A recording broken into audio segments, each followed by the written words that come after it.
No, this rally make my blood pressure go up.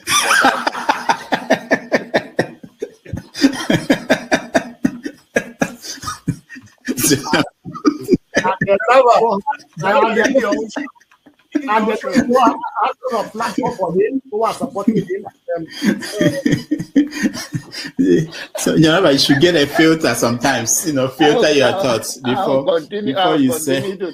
I'll continue to take blood pressure medication. Why are you getting high blood pressure, Jonaba?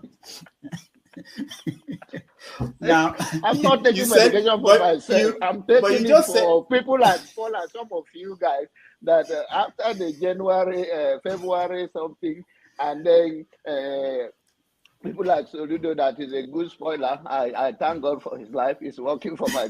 And I am ready to die defending Nigeria in whatever way. When it is God's time for us to go, it is. And you took my time to God. You are ready to defend Nigeria. I gave you my time. No, I'm coming. Alexi, hold on. You already started.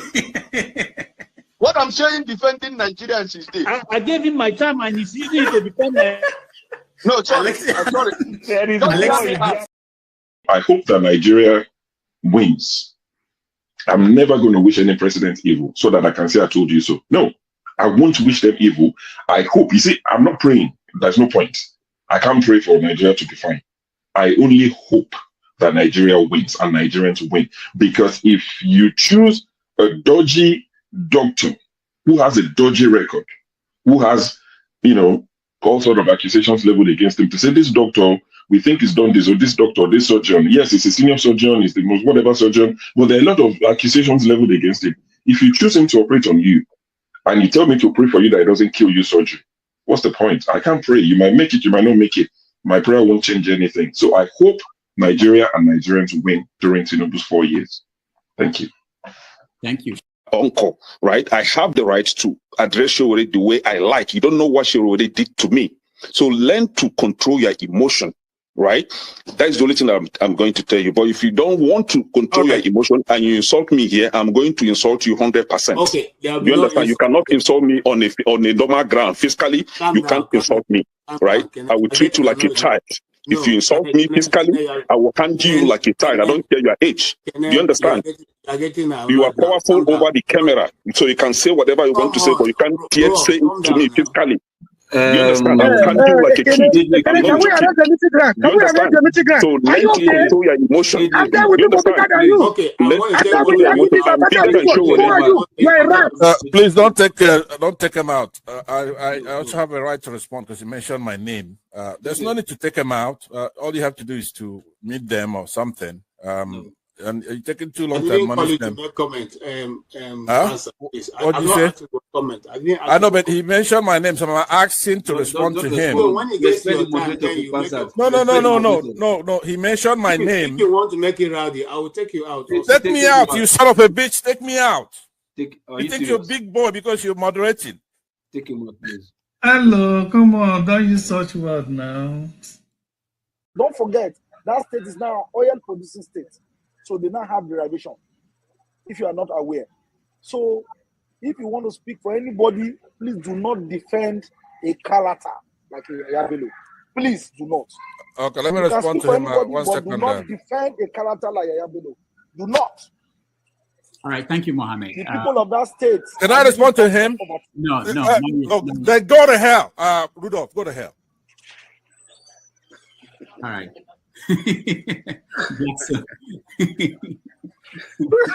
Rudolph, I've never seen this part of him before.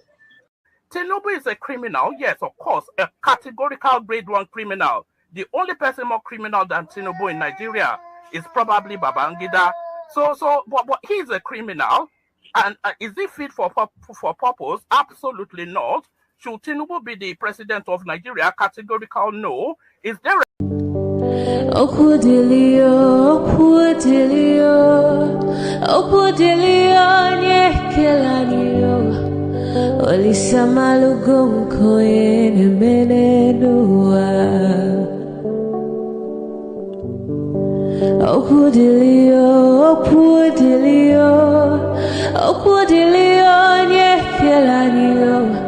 Chukuna malugo yo biadi ocha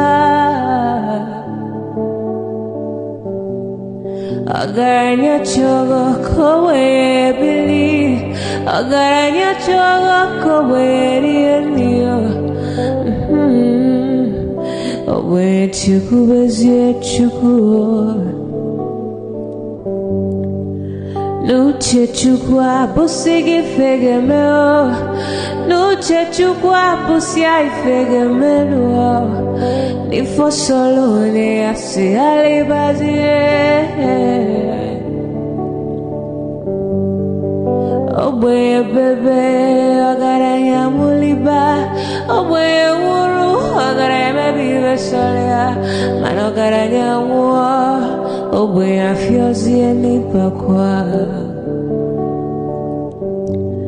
Agaranya chogo kowe bili Agaranya chogo kowe rienio Oboye chikubezio lisa Kodili ma kodili bemo Kodili wakema kodili wanima Naino kwane we peluge peluo Kodili ma kodili bemo Kodili kemo kodili heyo Ibedwe me wane Nikadie zibo himo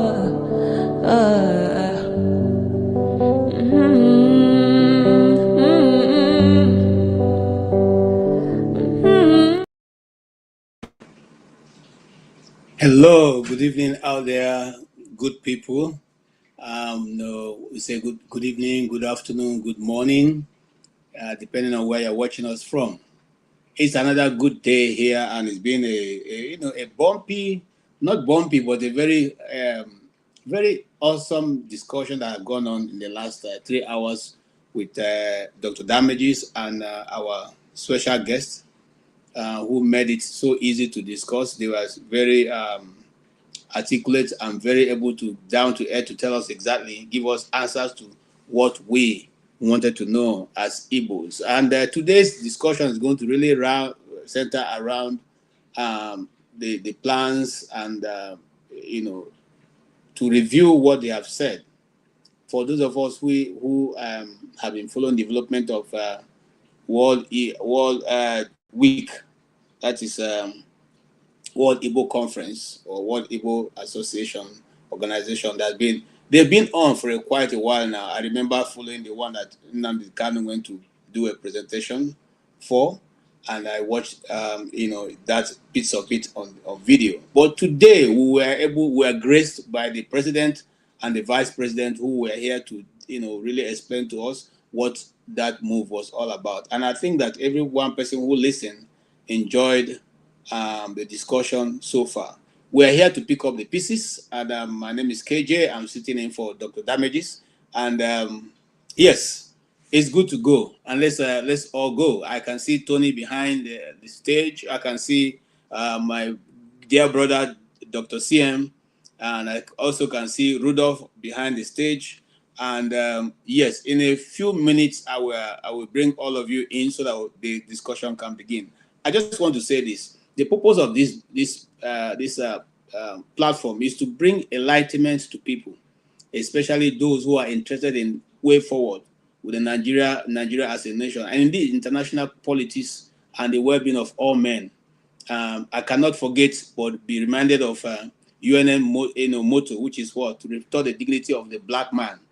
That, since I read it, has never left my head. So our purpose here is to restore the dignity of the black man and that of Nigeria in particular.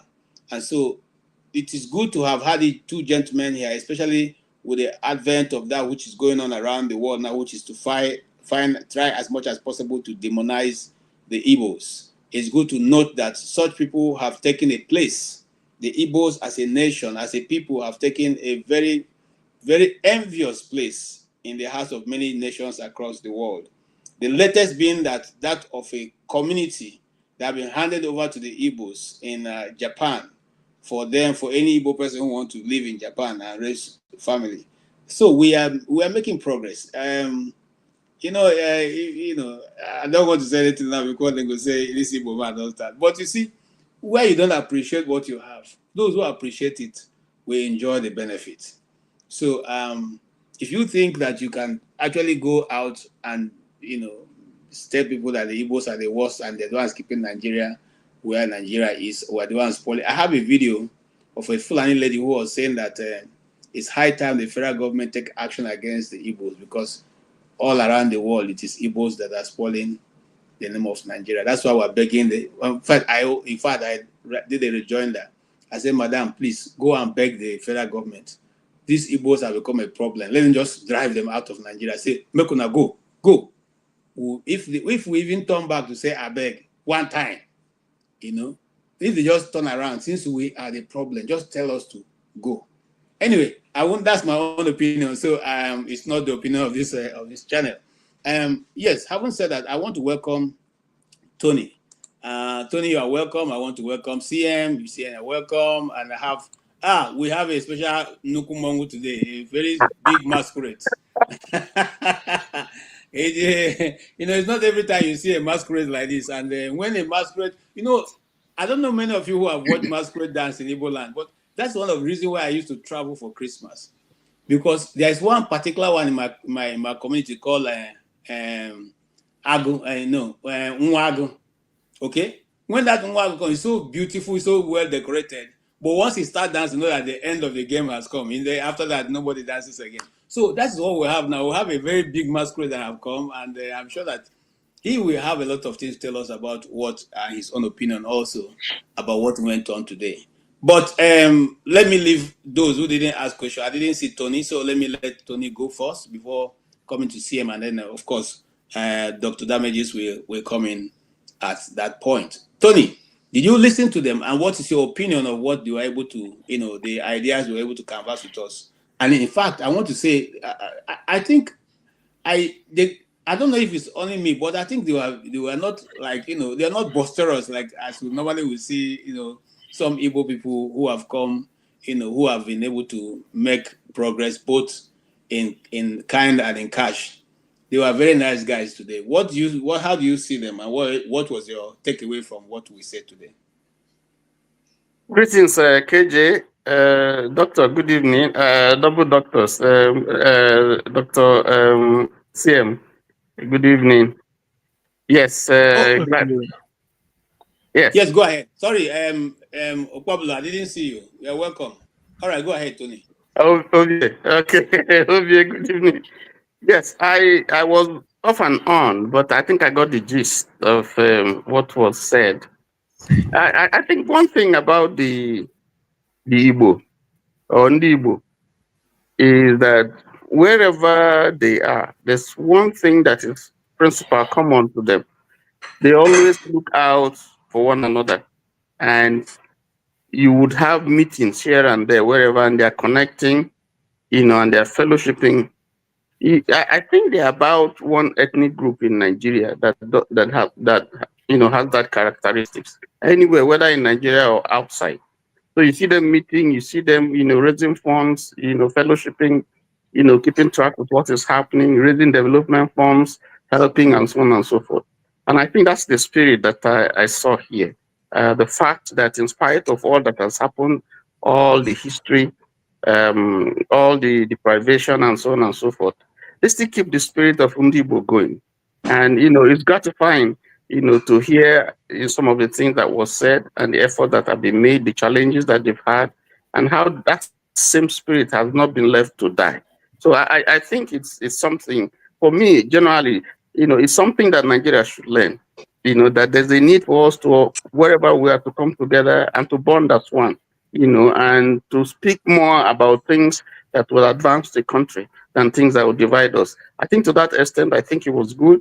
And then I commend the effort of Doctor and every other person, who contributed, to keep this thing going. So those are my brief words, for that. Thank you so much. Dr. CM.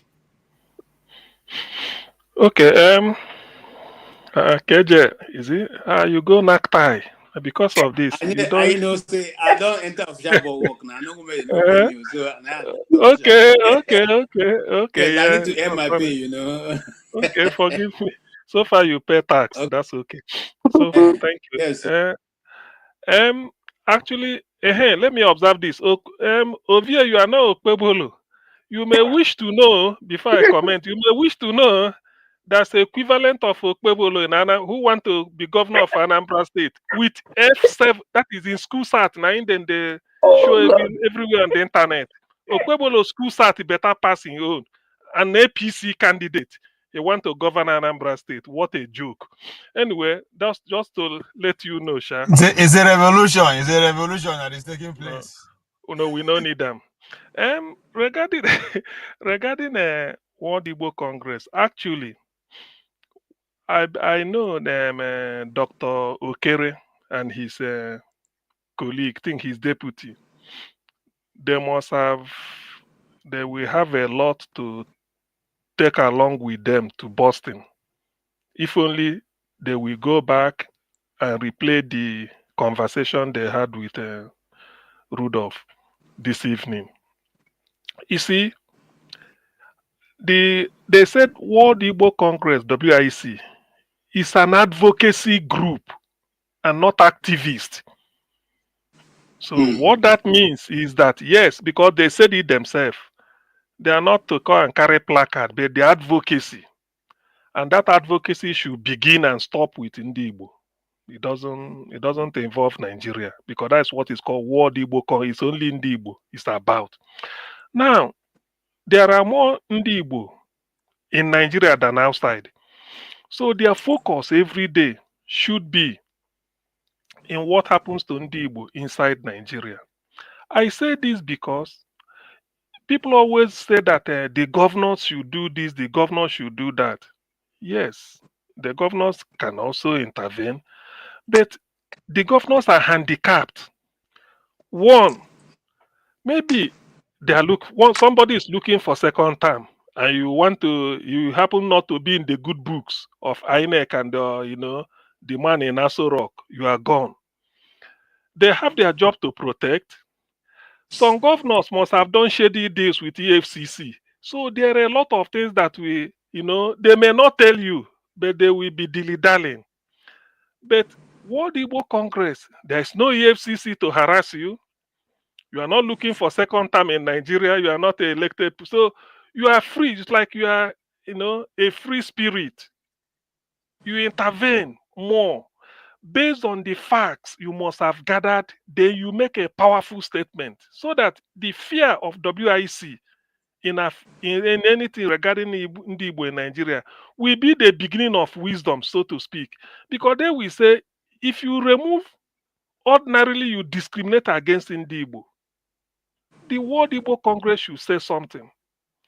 Look at the issue of JAMB. Such things they should say, there should be. No matter how trivial they may think is trivial, it is not, because that is what they exist. That is why they are there. They are the advocacy group for us. If they are within Nigeria, one might be thinking tomorrow now they may decide to cut electricity from your area because of you or this. But you are in abroad. You have all that it takes, more than it. In fact, you are even more powerful than the governor if you put yourself to that. The only thing is that you don't provide everyday infrastructure.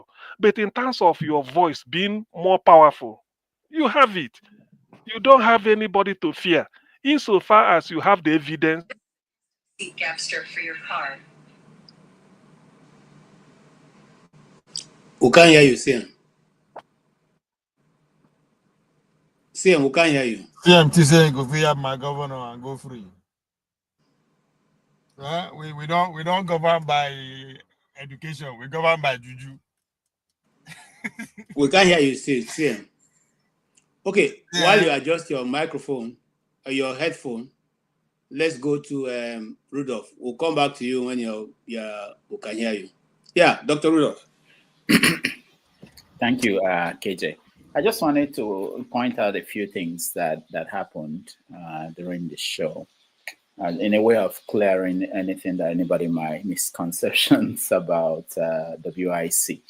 I think the experience of having them come on and talk to us is very good. I encourage all people in positions in Nigeria, outside Nigeria, to interact with the people. That's the pitch I make to them.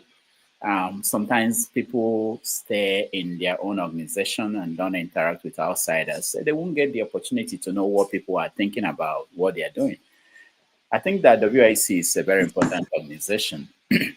But just like every organization we have in Nigeria, it has problems that it's dealing with. The same problem with Ohaneze. People tend to expect a lot from them. Like when KJ was suggesting what they could do, I was just laughing, in terms of the new city idea, or CM talking about what they could do. You didn't ask how much money do you people have? You should start from there. Like CM was saying, they could go to Lagos and have a press conference. Some of these people you see, they spend their own money to move around, to attend meetings. Now, if you have to fly to Boston from California to attend this conference and stay in a hotel and pay to get in there, by the time you finish, you see that you are spending like $2,000 just to go to a conference, your own money, and nobody is giving them money. If you see the structure of the organization, you'll be surprised that if you ask the World Igbo Congress, bring $100,000, there's something that we need to take care of. They may not have it. I don't think they have it. So we when we hear WIC, we think that this is big organization that can move mountains. And remember, you are facing politicians in Nigeria. Each governor in Nigeria, the eastern governors, probably they're getting 100 billion every month from both the one they get from Abuja, from internally generated revenue, and you are going to confront them without money. Even the media, for the media to publish what you are saying, like what we did today now, they can't get Channels TV to give them 3 hours to talk. They don't have the money. You don't have enough money to pay them to give you 3 hours to talk. To get a press release published in Nigeria is difficult. So even when you're talking about CNN, going on CNN, that one is impossible. If you tell CNN that you are World Igbo Congress and you want to talk about what? Why would CNN? Why would they give you platform? It's not possible. BBC will not talk to you. Nigerian media will not publish your press release if you don't have something behind it. So there's real challenges that they are facing in these positions. What I think is needed for those who really care about, it doesn't matter what position it is, what organization it is to get involved if you can. I attended like 10 World Igbo Congress conventions straight. I used to attend every year, but I stopped when things became hard for me. But you have to be involved to be able to change it, to be able to get your ideas across. And they need ideas too. You guys, there were many ideas that came out here. I think they were good. But sometimes there will be issue of how do we implement it. Not that they may have the will. And I've been in those conventions where experts will come and make presentations about ideas to connect the whole of Southeast with rail, the ideas of beauty. There's something that I've not had there. But the question is, who are you talking to? Who will take it from there and implement it? It's not there. It's not possible. So it's a real challenge. The only thing, my message to everybody who listened, who cares about what happens there is, if you care so much, get involved. You have an opportunity to be inside and impact and influence what happens. You can't do it from throwing stone from outside or from expecting, without understanding the internal workings of the organization, expecting them to do much. I'm not defending them. I criticize them. I've been there. But I think that what I'm trying to encourage is that beyond just staying away, and somebody was saying, they don't have a website? I think it was Igbo Basics. They have a website. You may say it's not the best. You can navigate it the way you navigate other, but it's not. They have a website. So we have to do more. I was seeing Igbo Basics there in all the conferences I was attending when I used to attend. So it's a challenge. That's all I have to say. So my question to you, Rudolph, is this: in our university, the first place I met with Babangida Aliyu was when he was governor of Niger State, and of course the emir,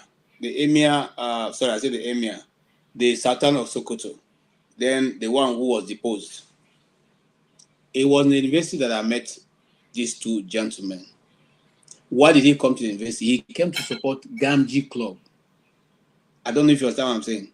Gamji Club was a club that was being run by the Northerners, in the university at that time, and they had a convention, just like we used to have our own convention. We never saw, not even the Secretary of State, not even the Secretary of a local government that ever came, talk more of a governor. And so when he came, that's the first place we saw somebody giving 50,000 naira as a donation to a student union. I mean, a student club. Now, why is it difficult for our people, if there's a good idea, for us to put money? Because the last time Iwayan was talking about the constraint of Ohanes and Dibo, it's still based on the same thing. No money to run the organization. Okay, so why is it that we are not willing to put our money in these things, knowing what it can bring to us? Oh, a good example is the media. Let's talk about the media. We started the media. If you talk about Igbo people started the media, Zeke and before Awolowo started his son and other people. Where are the Igbo media? They're all dead. Other than all Juzo Kalo. Wobodo had a media, dead. Iwanyang had one, dead. The reason is that there's no money. We don't put money in things that don't make money. But we don't know the other values attached to having media presence until you need the media, and then you start running around. Oh, why is it that they are not publishing what I'm writing? Oh, so look at this platform we have. Eventually, I may give up if I can't do it anymore. But it has to be supported. We're not good at that. We're not good at. And I do tell them when I meet them, when we met in New York here, with myself and Ezoke, I tell them, we don't understand importance of cultural institutions, importance of investing in something that won't give you a reward immediately. We don't understand that. We don't even understand the media, how it works. Most Igbo people don't. I can tell you stories after stories of our lack of understanding of the media. People will invest. They will build a house. They will do anything that will give them immediate reward, cash reward. But they don't understand the big soft power, if it's Soviet. Soft power.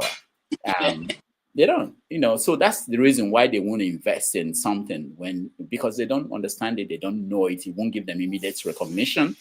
Nobody will clap for you because you own a newspaper. And because the paper will be taking money from you, but it gives relevance to people. It gives you a voice in that society. That's it. Okay, thank you so much. Yeah, CM, you want to complete? Can you hear me now? We still can't hear you, CM. CM, we can't hear you. CM, we can't hear you.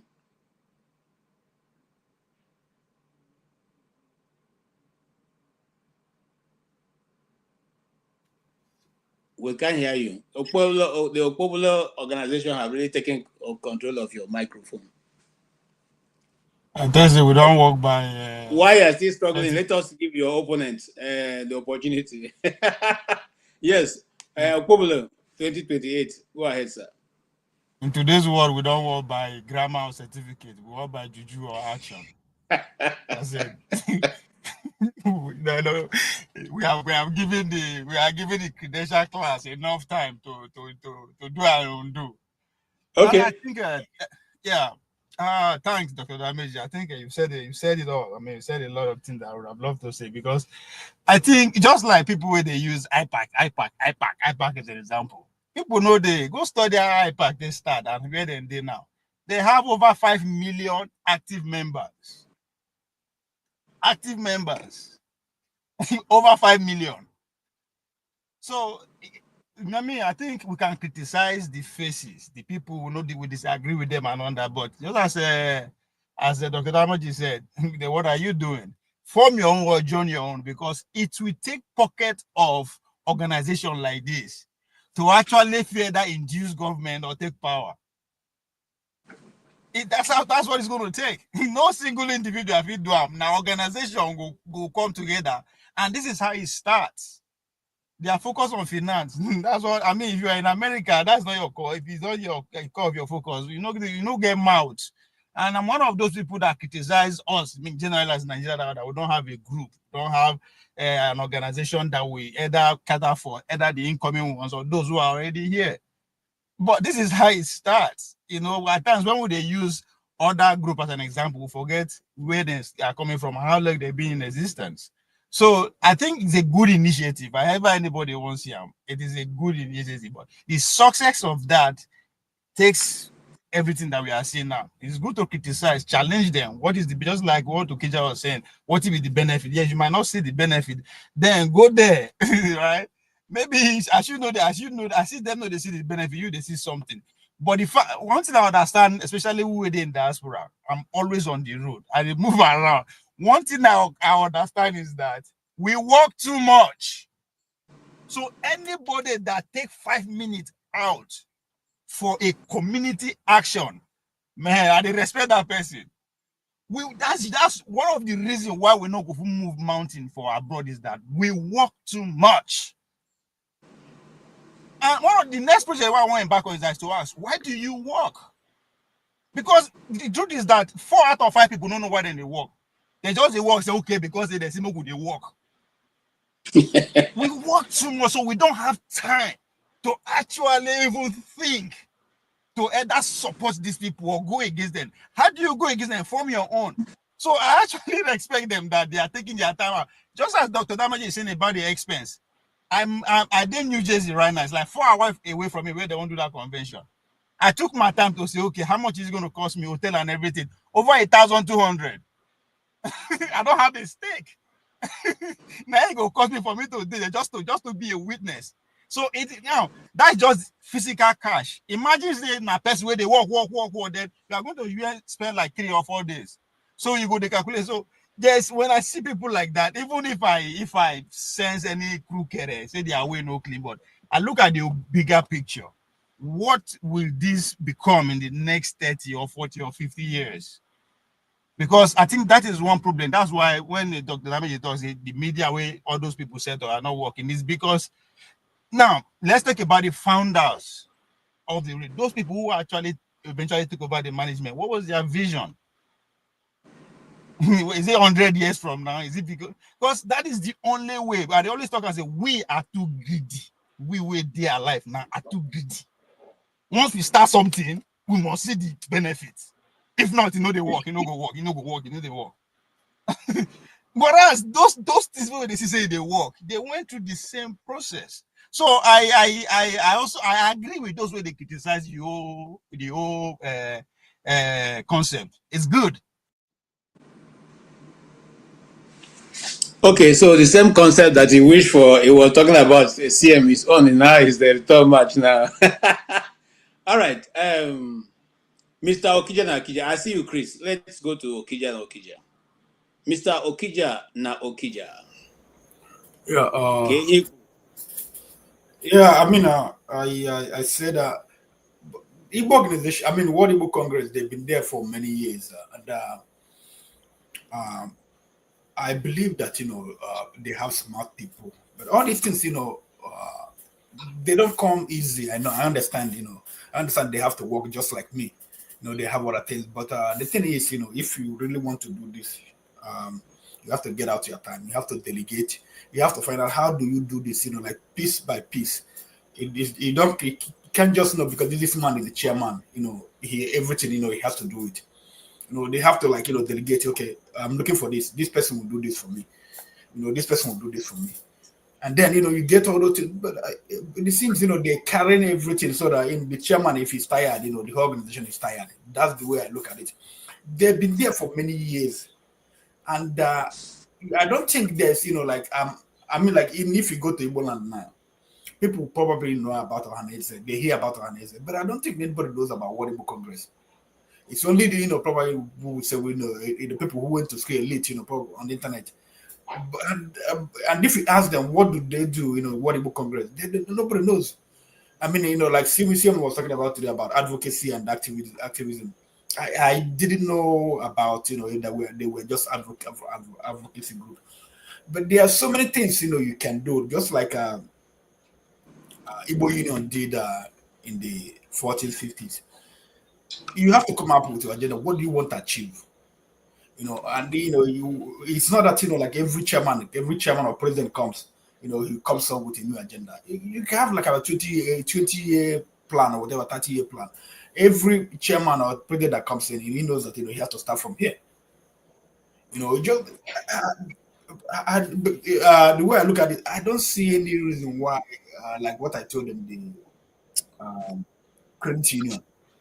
What do they want to achieve? We have a lot of issues facing us in Igbo land. That's the way, maybe we have to go and solve those, help people solve those issues. I'm not saying that they come from they can start their credit union. They can start their credit, but they have to understand that there's Igbo problem facing Igbo. And the thing is, just like things. When you begin to do things, Igbo people we contribute. You go to Igbo land, all the hospitals built. Light, electricity project, schools, but the communities build them. Government didn't. When I was small, my father was paying for this one, electricity project, water project. It was paying just full over Igbo land. But the thing is, when people see that people are doing something, they contribute, they put their money. People be ran for president. How many people give him money? You see, like people like this guy. What do they call it? What would they call him? Okpara. There are some people like him that make fundraising for people online. Because people have seen that there's a result. But when people don't see result, they don't just or when you make something in your own project, instead of making it this is Igbo project and let Igbo people participate, let them see what you are doing. People, when you tell them to give, they can give. Okpara was saying something. I think I heard him. He was saying something about that.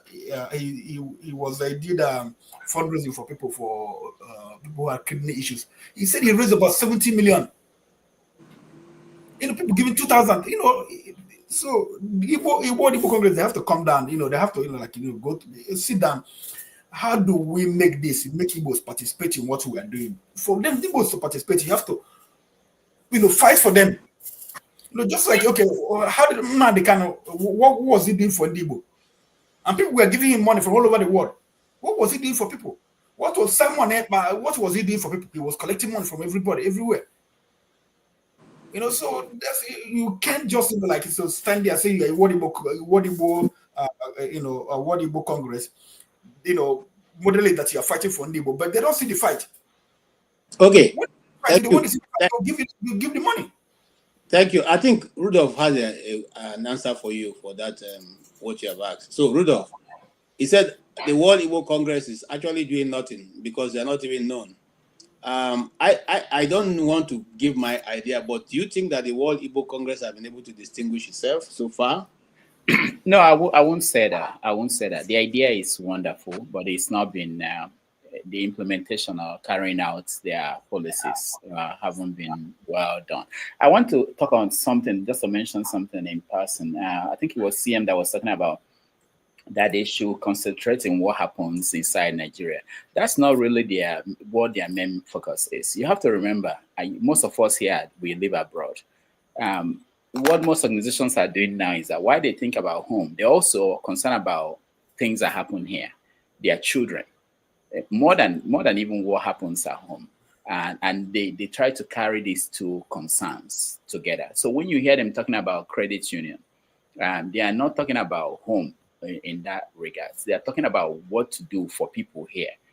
Even my local hometown organization here, we talk about home, what can we do to help people at home? We also talk about how do we help ourselves? Because most people will spend their lives more here than at home. So these are two things. So they have that two concerns. Somebody wrote on the comment section that the Igbo won't support media that is not focused on Igbo issues. So you ask yourself the question, is it that there hasn't been any such media? Because we don't have any thriving. Because you know, if it's successful, if that is what people want, somebody will have given it to them. Somebody will have started it. You don't have to be in the media to start a media house, but it hasn't succeeded. So the point I'm making is, if you know the story about media in Nigeria and how it works, the handicaps, you will know that it's not just, we don't have that culture. I don't want to start mentioning names here and stories that will take long, but we don't have that culture. We don't have that understanding. And we think that our media that works is media that we every day be talking about Igbo issues. That's not how to run. That's not a media you're talking about, unless you're talking about regional press. Even regional press will not survive.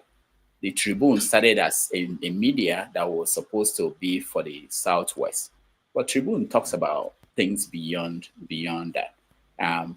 There are new media that are coming up in the Southeast, focus on the Southeast, and I have friends who started some. But I can tell you, I have inside information. They are struggling. Just the one starting in Enugu, just for Enugu. They are not interested in what's happening in Lagos or in Aba. They are just for Enugu. But they are struggling. The one in Oka, I went to ABS, Anambra State Broadcasting Corporation. I saw the challenges they have there. They don't have to talk about Lagos. Just talk about Anambra State.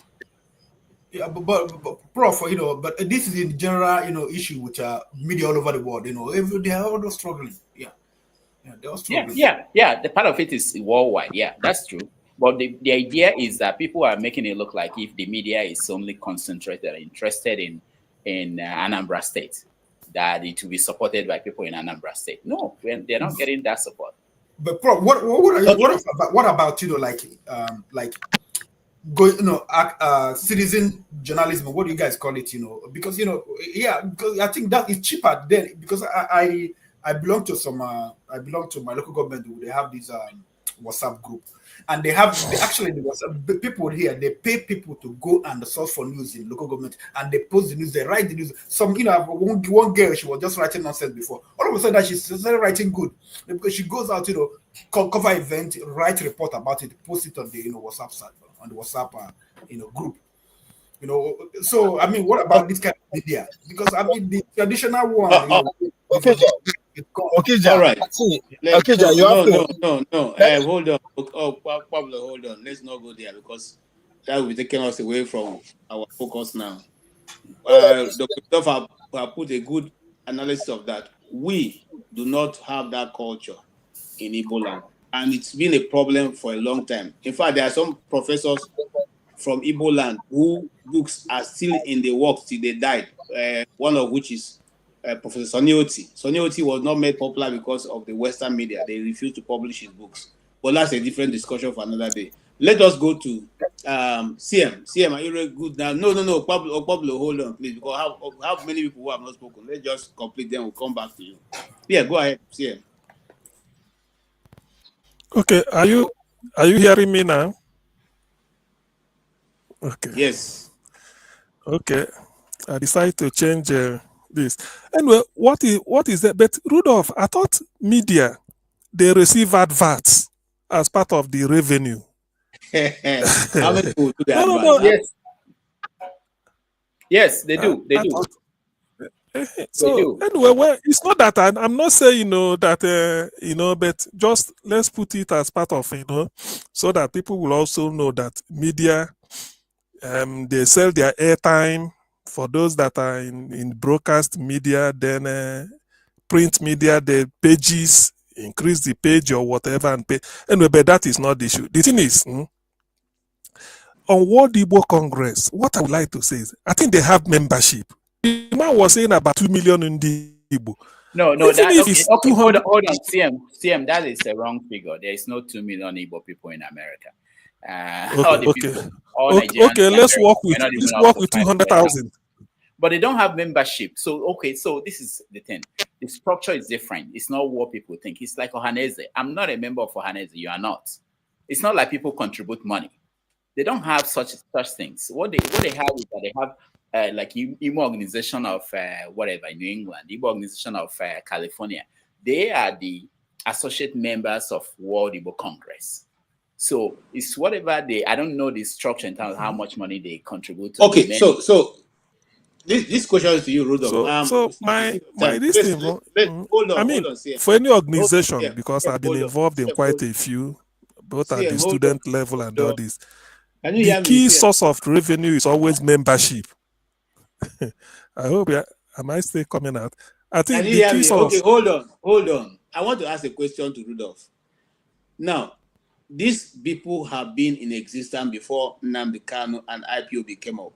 If IPOB can raise money to what they are using to do their activity, how come these people who have been so placed, leaders in Igbo land, not able to raise money to do the activity they're supposed to do? How come small boys in Igbo land are raising money for IPOB to run their activity? That's to you, Rudolph. I think I have an answer, but I don't know if it's an answer I can give on. I can give here.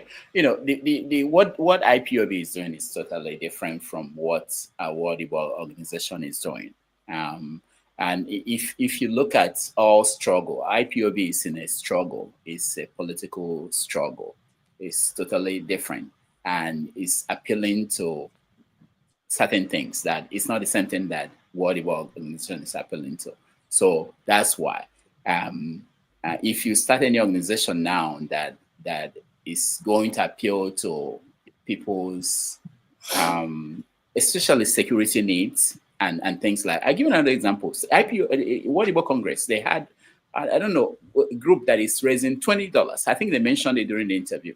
They were asking they calculated that just like these people, if 2 million Igbo people would donate $20 or $10, that at the end, they will get a fund that they called Igbo Defense Fund.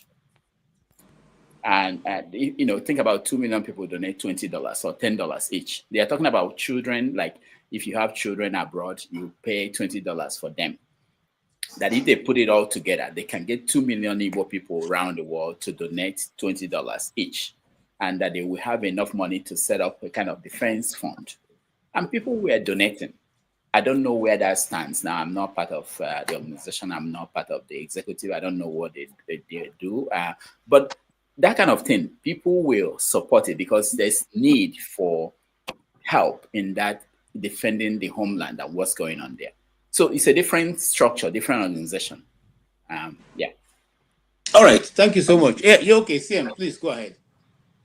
Okay.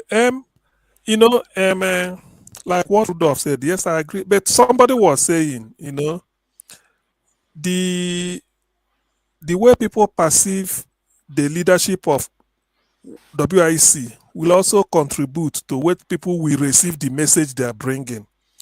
They'll still have a lot of conviction to do to people. That is why I said, if at every now and then, even if it's issuing, just of talking, right, like it.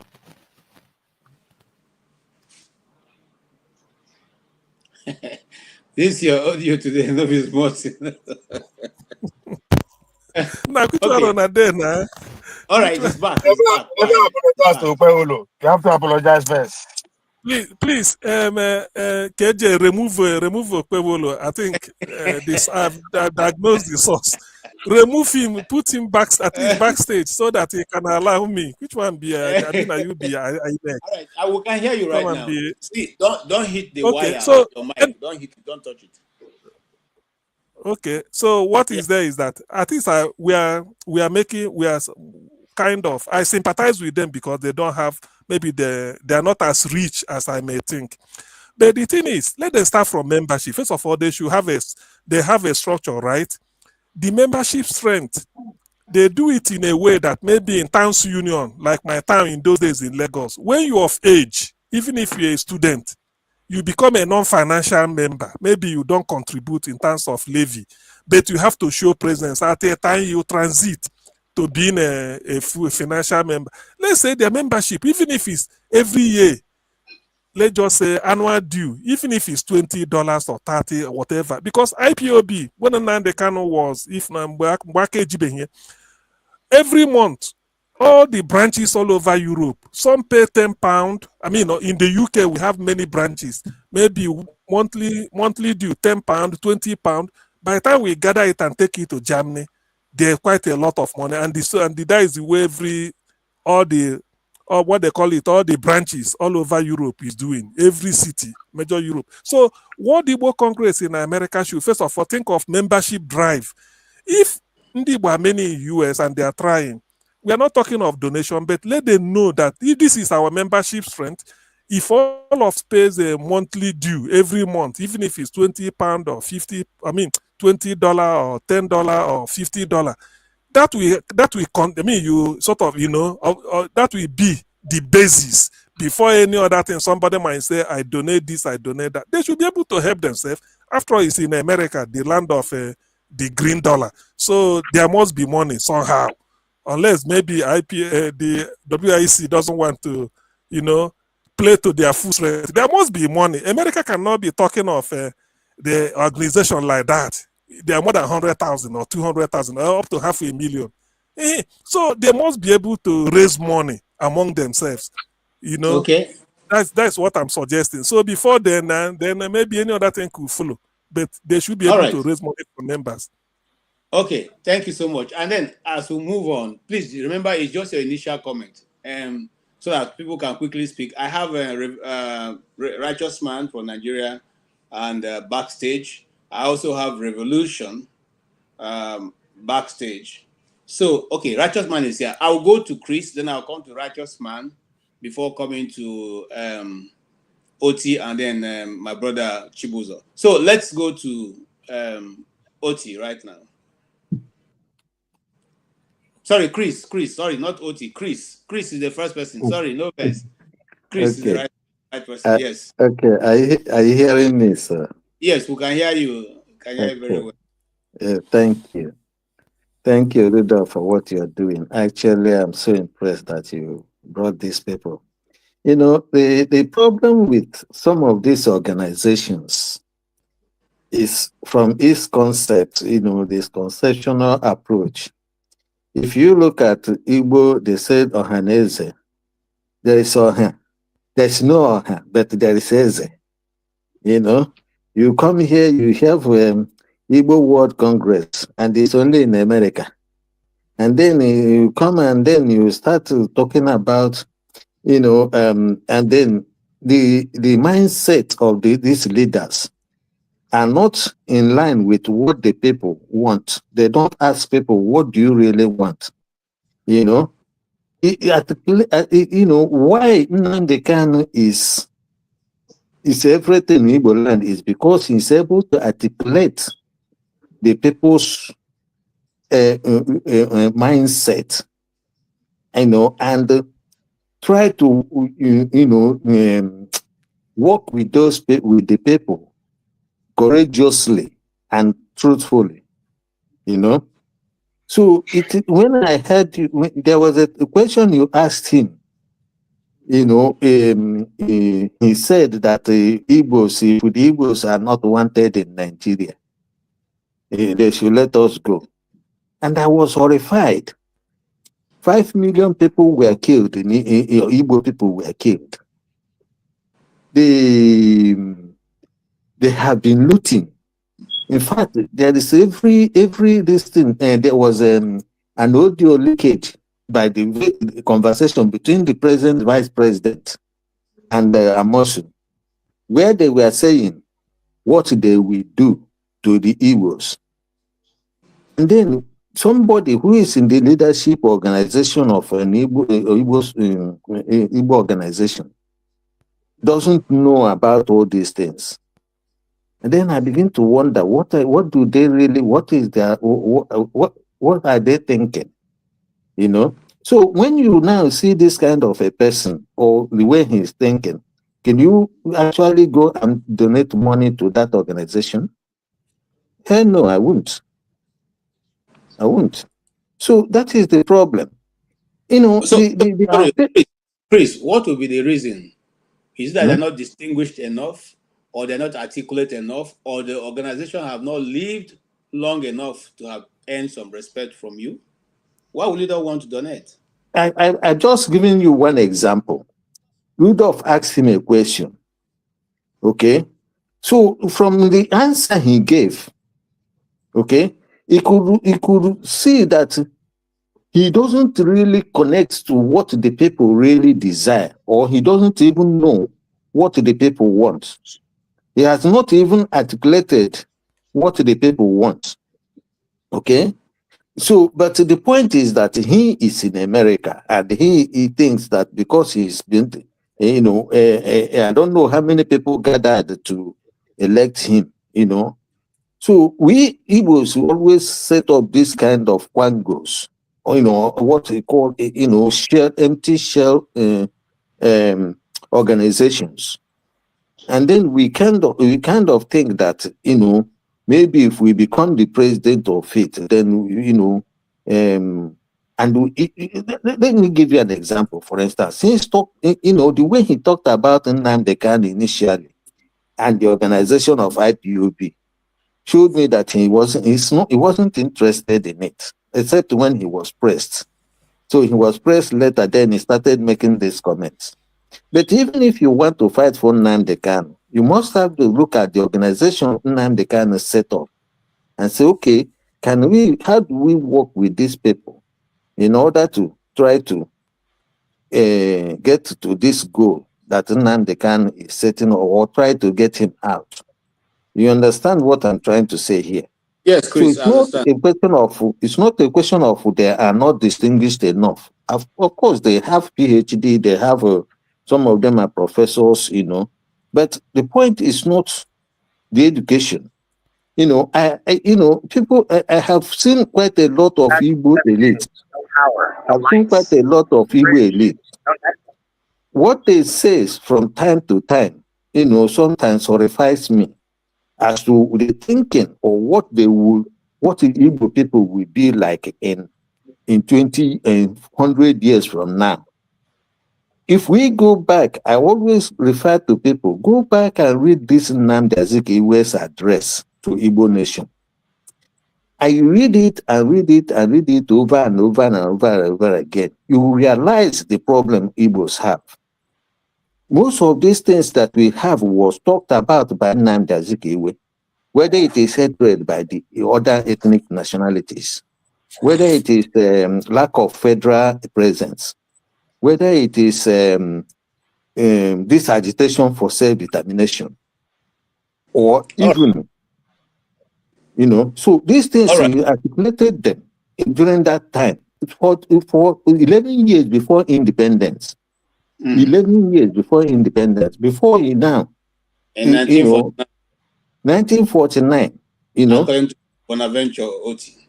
Yes. And so when you look at all these things and you realize that these are problems are intractable, so can't we go back to the basis? We'll come back to you. This is your opening statement, and let Ovie not write me. All right, thank you, sir. All right. Yes, the righteous man. Thank you so much for holding. We appreciate your being here and your time and your treasure, which you are using to connect. Man, is it? What is your own take on what you heard from them, and were you satisfied, or like Chris, you don't think they've been able to marry what the Igbos want vis-a-vis to attract any meaningful financial contribution from the Onha, because they are the Ezes, the Onha. Are the Onha fully aware of what they are doing? Yeah, KJ, thank you very much. You see, back home here, we are looking for leaders. And I am very much convinced that what we have in America's World Igbo Congress are the people who wants to show who they are. If you check and watch social media in the recent time, for me, it's a show of shame that our Igbo intellectuals and the bourgeoisie are parading themselves with also title cap and ndinze. While back home here, Igbos are being slaughtered, our businesses are being destroyed, especially in Lagos State. I live here. I do my business here. The industry I'm into is suffering right now because most of our clients are Igbos and some from South. They're not interested. They don't want to invest again. And you have an organization like World Igbo Congress. Ohanes Igbo is already politicized and it's been bought over, captured by the Igbo politicians. So we're not even talking about them. We're talking about these, prestigious sons and daughters, illustrious sons and daughters of Igbo land that reside in America. The effect of that organization is not felt. They just use it to know themselves. It's not as if they're working for us. Let me tell you, right here in Nigeria, the Igbos living in Nigeria today, whether in the south, southeast, southwest, north central, northeast, and so on and so forth, we are searching for Igbo true leaders. After Ojukwu, Nnamdi Kanu, Simon Ekpa, we don't have any other Igbo leaders. Because these individuals, I remember then I had a shop in Trade Fair. When Ojukwu came there, he spoke to us. He advised us. When there was Kanu riot, Ojukwu told, my brother was living in Kanu then. He said, don't run. It's one Nigeria. If they beat you, beat them. That is the voice we need. And that is what is lacking in Igbo land. And that's why they are holding Nnamdi Kanu. Because if he comes out, I'm telling you, everything will revive. So the World Igbo Congress, they are not representing us. All right. Go back home here. They are not representing us.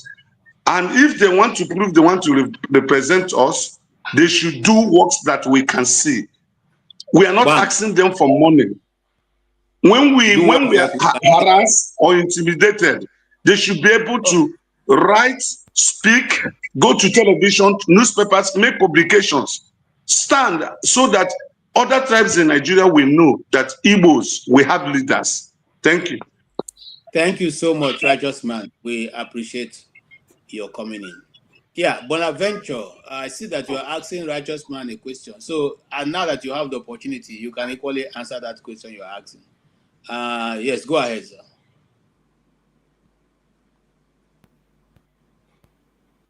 You are muted. All right. We still can't hear you. We can't hear you.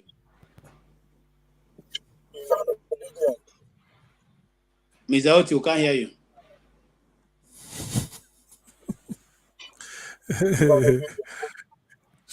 Mr. Oti, we can't hear you.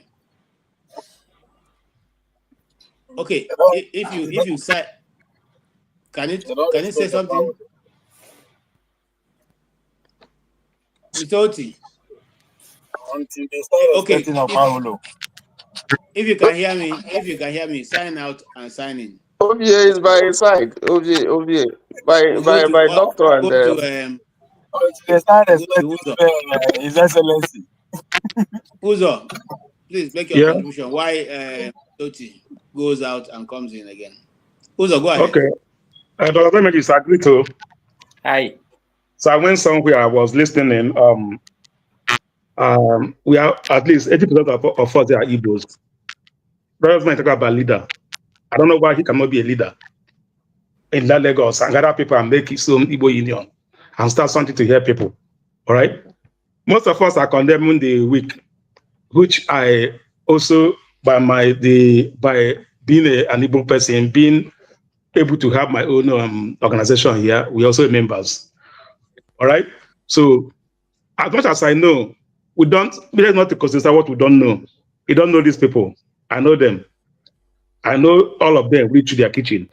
I eat in their kitchen, so I know them quite all right. In short, Festus is my uncle. So I know him very, very well. I know what he can do. I know what he cannot do. So let's not to stay and condemn what we don't know about. Right from now, they can. All right. People may crucify, all of us crucify that they can when he came to the World Igbo Congress, where he was acting for gun. You have elders there, elders on that Congress that fought war, that see Biafra war. Most of them I know them. They ask, what are you using gun to do? And no elder man will sit and watch you say, I ask for gun. I will tell you, I give you gun. They ask a question.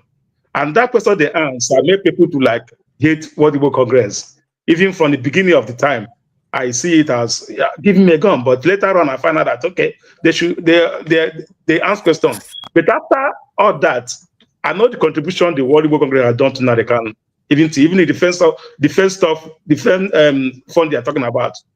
You guys remember, I was at the meeting. We had the defense force was used mostly when the killing of statistics was too much. You know, the Hausa Fulani from Imo State, they enter Abia State, they say, okay, how do we do this? How do we move them out? That's where that issue comes out.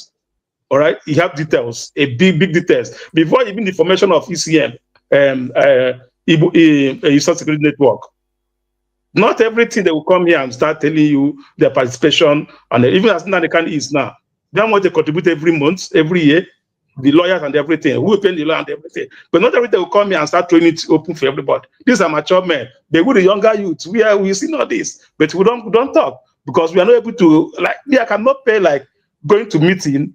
For example, the youth are not there. The youth are not present. People are in World Igbo Congress are more people that are retired that security people, they sit there and make their money. For someone like me, I can't leave my keys and be traveling to Chicago every two weeks for meeting, spending $500, $800, all right, every two weeks to go for meeting. I can't do that. Most of us are here. They go in America here. We should come out. Come out and help and support. Not only them.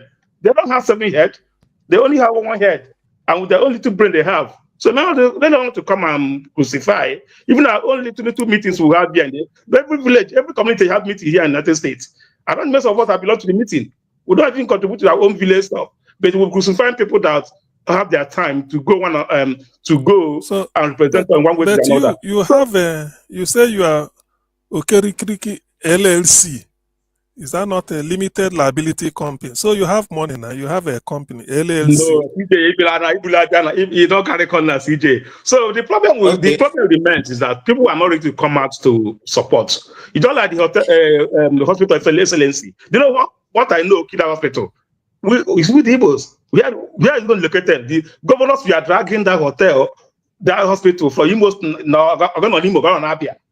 That was that we are dragging. Even I want to contact, so there's so many things that is happening beyond that we cannot even see. All right. But my own point I'm raising is this: let's come out and support.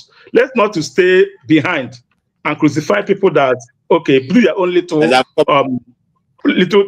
contribution. These people have made their mark. They have been there for a long time. All right. So let's find a way to support. I beg. Thank you. That's my position also, because freedom fighting doesn't, or even liberation doesn't come from one man alone. It comes from many groups. People can decide to choose their own battle axe and then go ahead and do what they need to do. The World Igbo Congress have been around for a while, and Oti, someone, Florence actually, is asking, why did they leak the audio that the private meeting they had with Nnamdi Kanu? Why they leak it to the public, since they are supposed to be fighting one cause. I don't think they are fighting one cause, all right? I don't think they're fighting one cause. All right, You no, from, it's not for you okay, now. I It's think OT it's World Igbo talking to you. Congress. Yes, I've gone to OT. What is wrong with OT's volume now? For Christ. All right. Can I say something? I have My to turn go. now. Okay, go ahead. Why OT? OT, please sort out your audio. Why Rudolph say something? Okay, I just want to go through just a few things.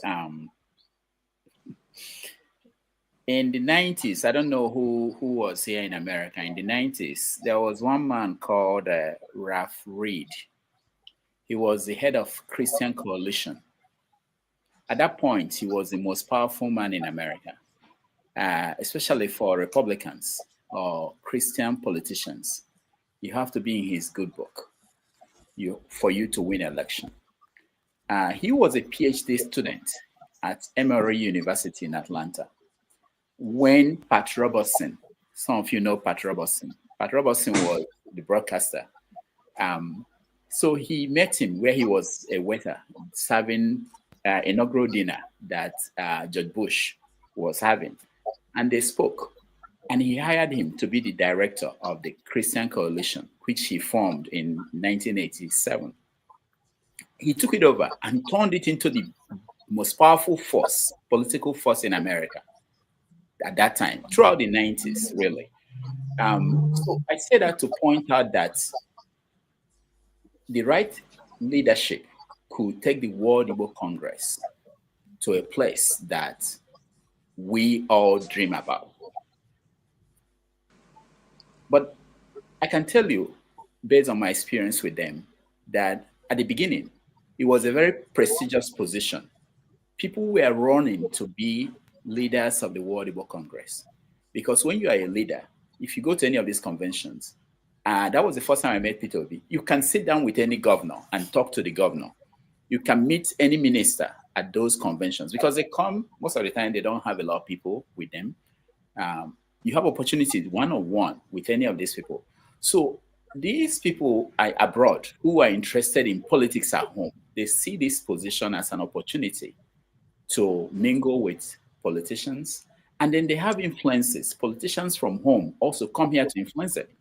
So at a point, we formed a group, an informal group, to stop the influence of politicians who were trying to influence them and change what we thought was the direction. Because we were young, like some of you guys who used to be young, and we had this idealism about how to go and change things. But after doing it for 10 years and nothing changed, and you have kids and they're beginning to go to college, you have to think, am I going to spend another 1,000 something to go to fight these people who have more money than you do? There was one, I remember, one event, one World Igbo Congress. We went because we had that Abubakar Rimi, who was running for president that year, was coming there to buy up people who the Igbo was looking for Igbo votes, and he was coming. We said, okay, we have to go there and make sure these people don't sell out. So we used to be that young and that excited, but we were involved, and we did change few things. We did stop few things from happening. But what happened for the people who were aspiring to be leaders of this organization, this World Igbo Congress, was that eventually they found out that the fact that you are the chairman doesn't mean that you'll be the next governor of Imo State or anything. So interest dropped. And of course, there were divisions. People who wanted to be chairman by all means, who couldn't get there, decided to form alternative organizations, just like every other organization we have abroad. They broke down, and now they're coming back together, which is what this new leadership is representing. I had to say that so that people know that there are, I know there are some issues people are mentioning on the comment section about integrity of leadership. We identified that in the 90s and 200s when we are going to make sure it doesn't fall into the wrong hands. But the point I want to make before I leave is that it's up to us. When they have elections of World Igbo Congress, it's the people who are there, who are nominated, who are qualified, that are elected. They are not going to elect you if you are staying in London or staying wherever and you are not part of that conversation. And the fact that you can actually, if you're passionate, and you want to change things, it has to get to a point where you have to pay a price. It had to cost you something. We're talking about Nnamdi Kanu and Simon Ekpa. They are paying a price for what they believe in. But sometimes we want to influence things, we want to change things, but we're not willing to pay a price, even to buy the ticket, pay for the hotel accommodation, to be able to be there, to be able to say, you can do this. That's the price we pay, and it's the least that we can do. So I appreciate all of you. I've been up since To what you are saying, because I think I don't know about Okija is listening.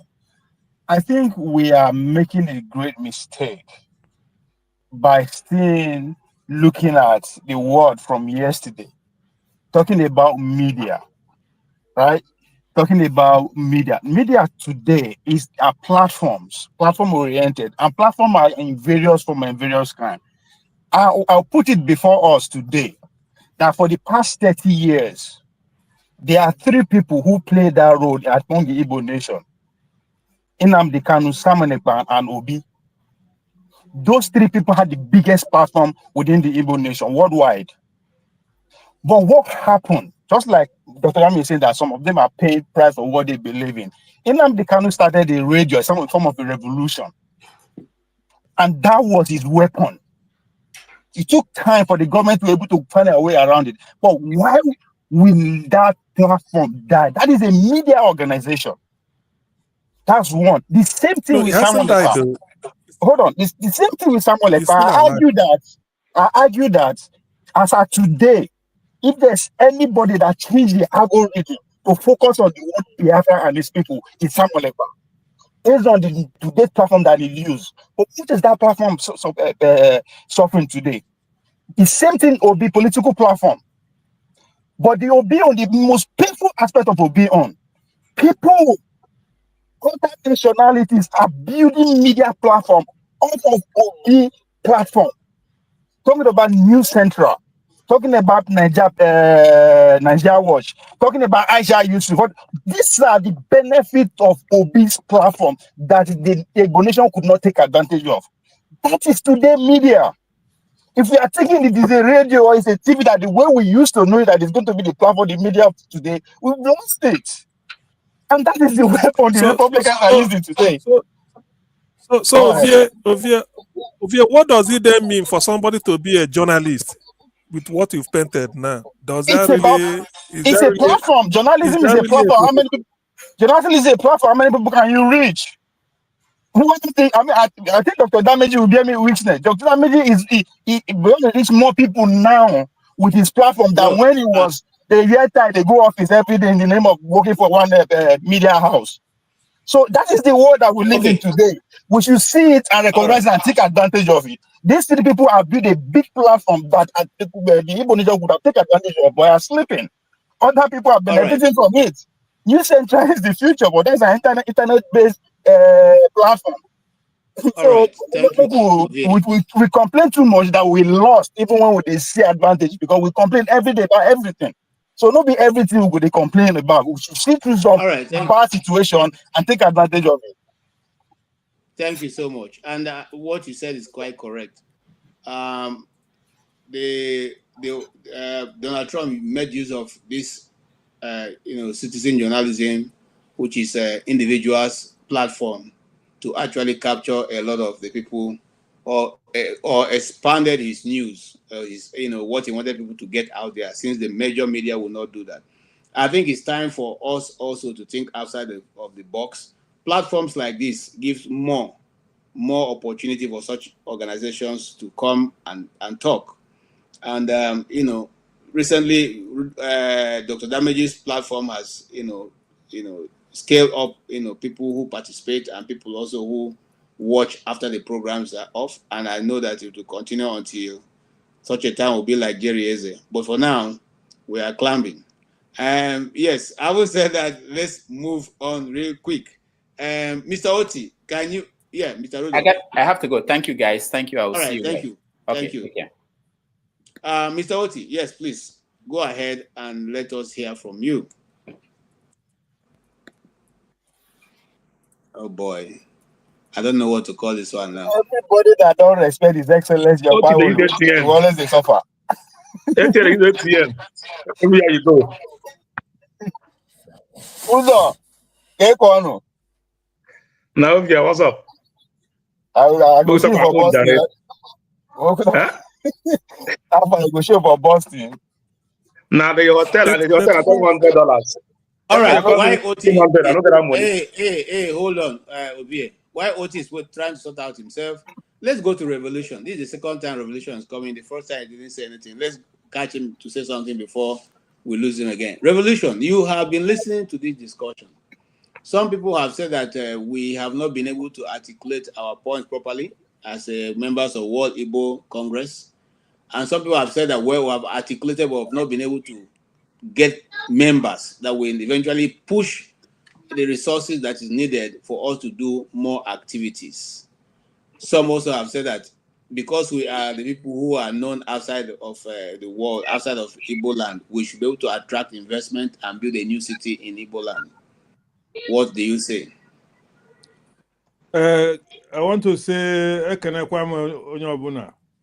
and secondly, I want to thank Ovie. Ovie just made one point. Nobody say because we be both dreadlocks men or Rasta people. But I like when somebody make a good point.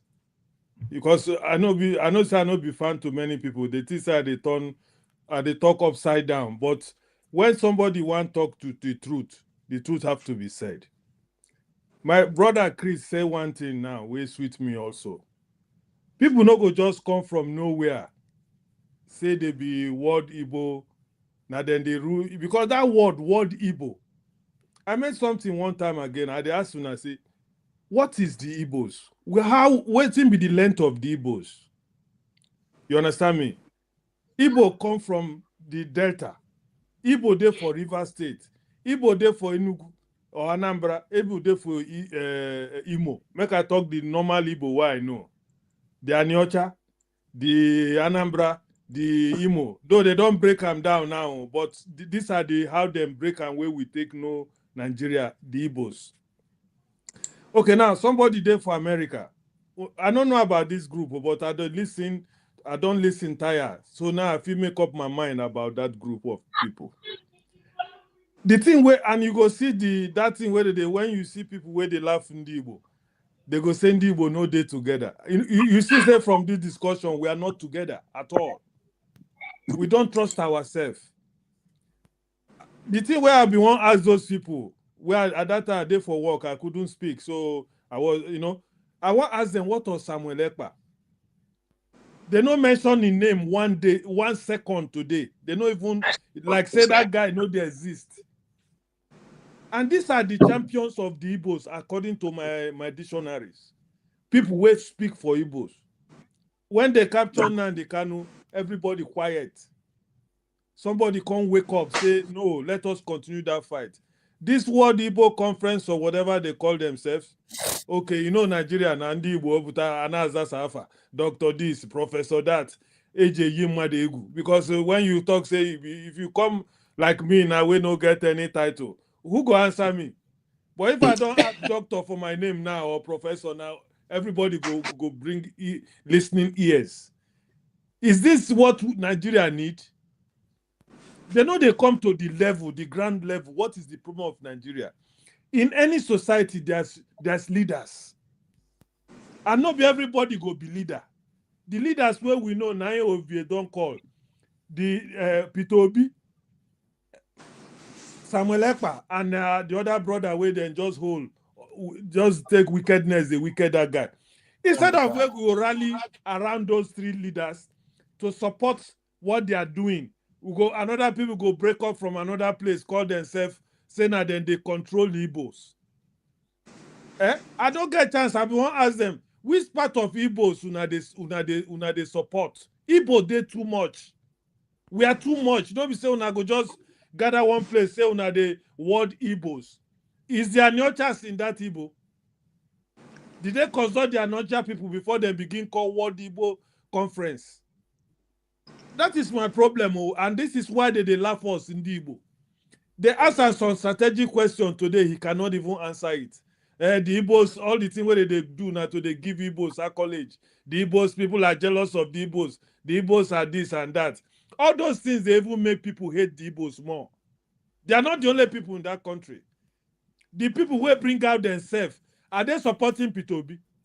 These people, where would they talk? Are they behind Samuel? I think they don't lock Samuel Okpara up now. All of them keep quiet. KJ, me, I don't get much to say. It's just that Igbo. Okay. If anything Igbo, I talk Igbo. Kanso ya Igbo ka fagot ife na-ekwu. Ajụjụ nchi ndị Igbo bụ ndị Igbo ka efe na-eme unu. Ka ndị ọkwa n'oge ka efe na-eme dị nke revelation. Hold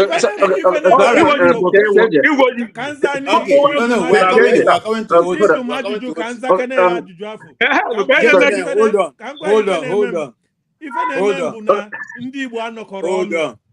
Excuse me, sorry. You guys can hear me.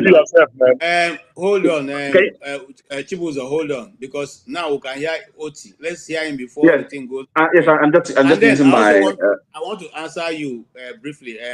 Revolution. Florence again has given us an update. He said that Basil came to Simon Ekpa's platform many times to talk.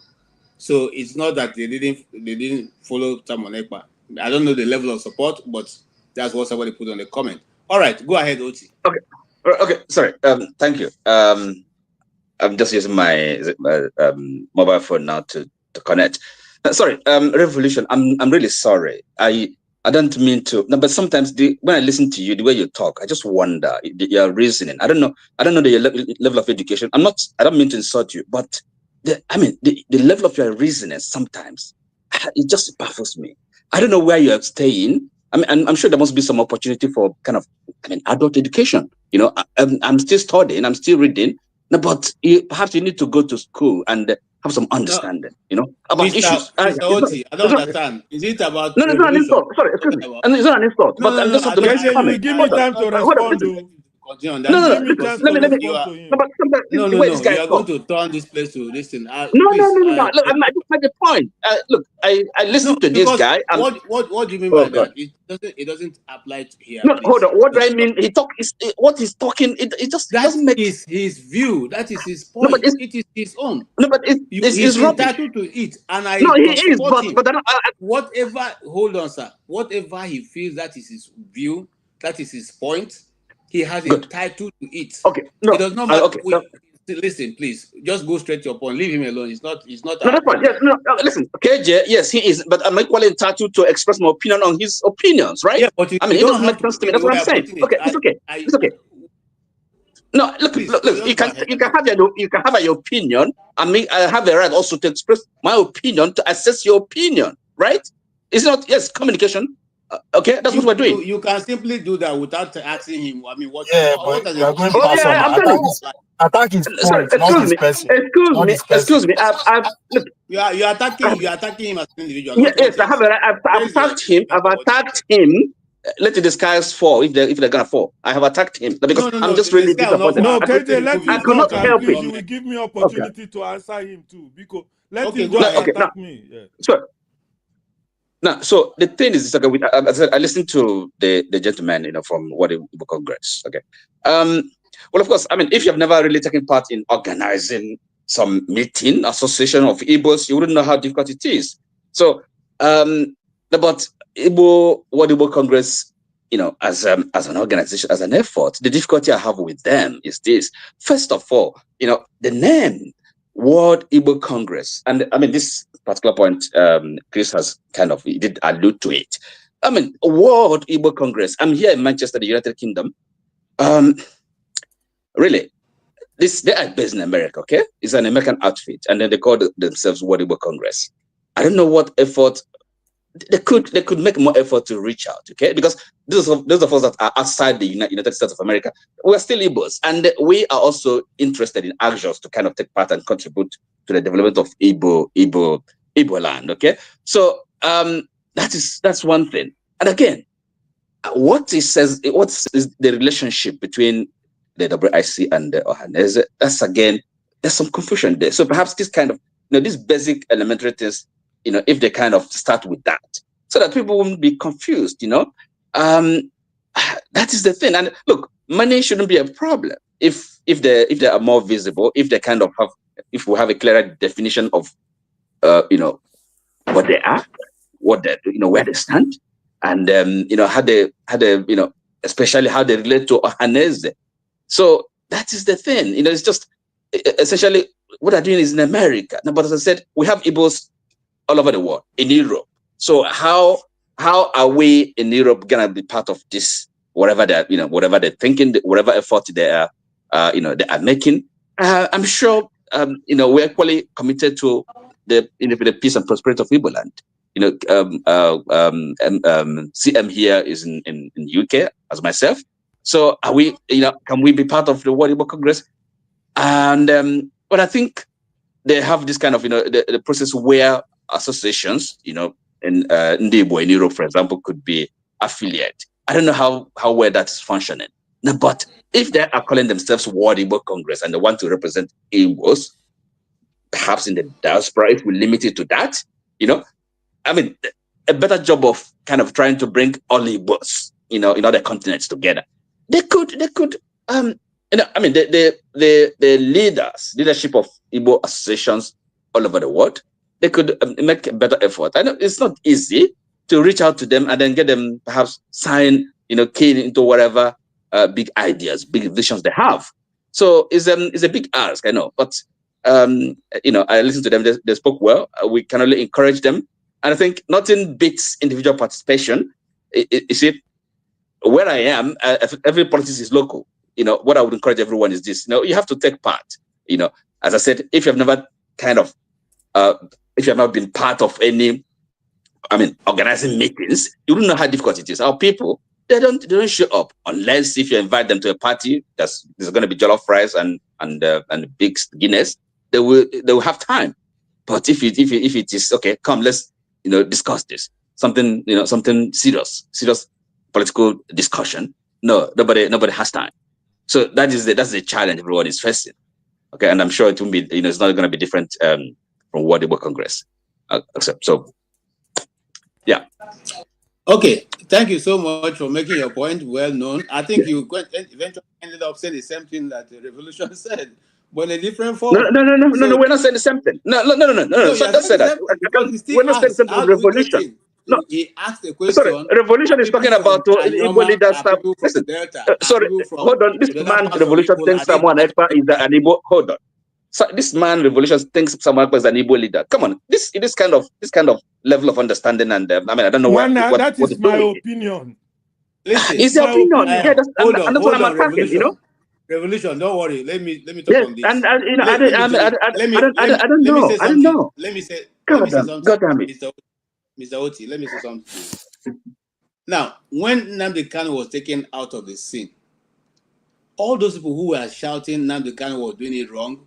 He was too aggressive. He was too this. He was insulting everybody. Nobody stepped into their shoes. Nobody even made it. In fact, they all shied and ran away from it. Okay. I ask him. Do you want to address? I can answer that point. If you address, I can answer that question. If you're addressing it to me, I would say I have my views, right? And I think so about what's your view? Why didn't you step in? Let me tell you something. Let me tell you my approach. I think about this. Okay. Now, for one thing, I'm not going to come out in the open, maybe and criticize Nnamdi Kanu, for example. In the open, what I mean, maybe in the public, in the press. No. Okay. I may not agree with his methods. Okay. Or even his vision. And by the way, this thing we talk about. Who has ever asked the Igbos where they stand? Are you with me? Has anybody asked you?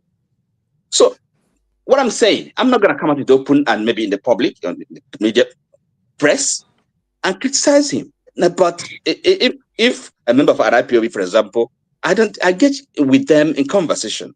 I tell them, look, I don't agree with you, and these are my reasons. And they can't convince me. They don't have a case. But as I said, I'm not going to come out in the open and then have this argument with them.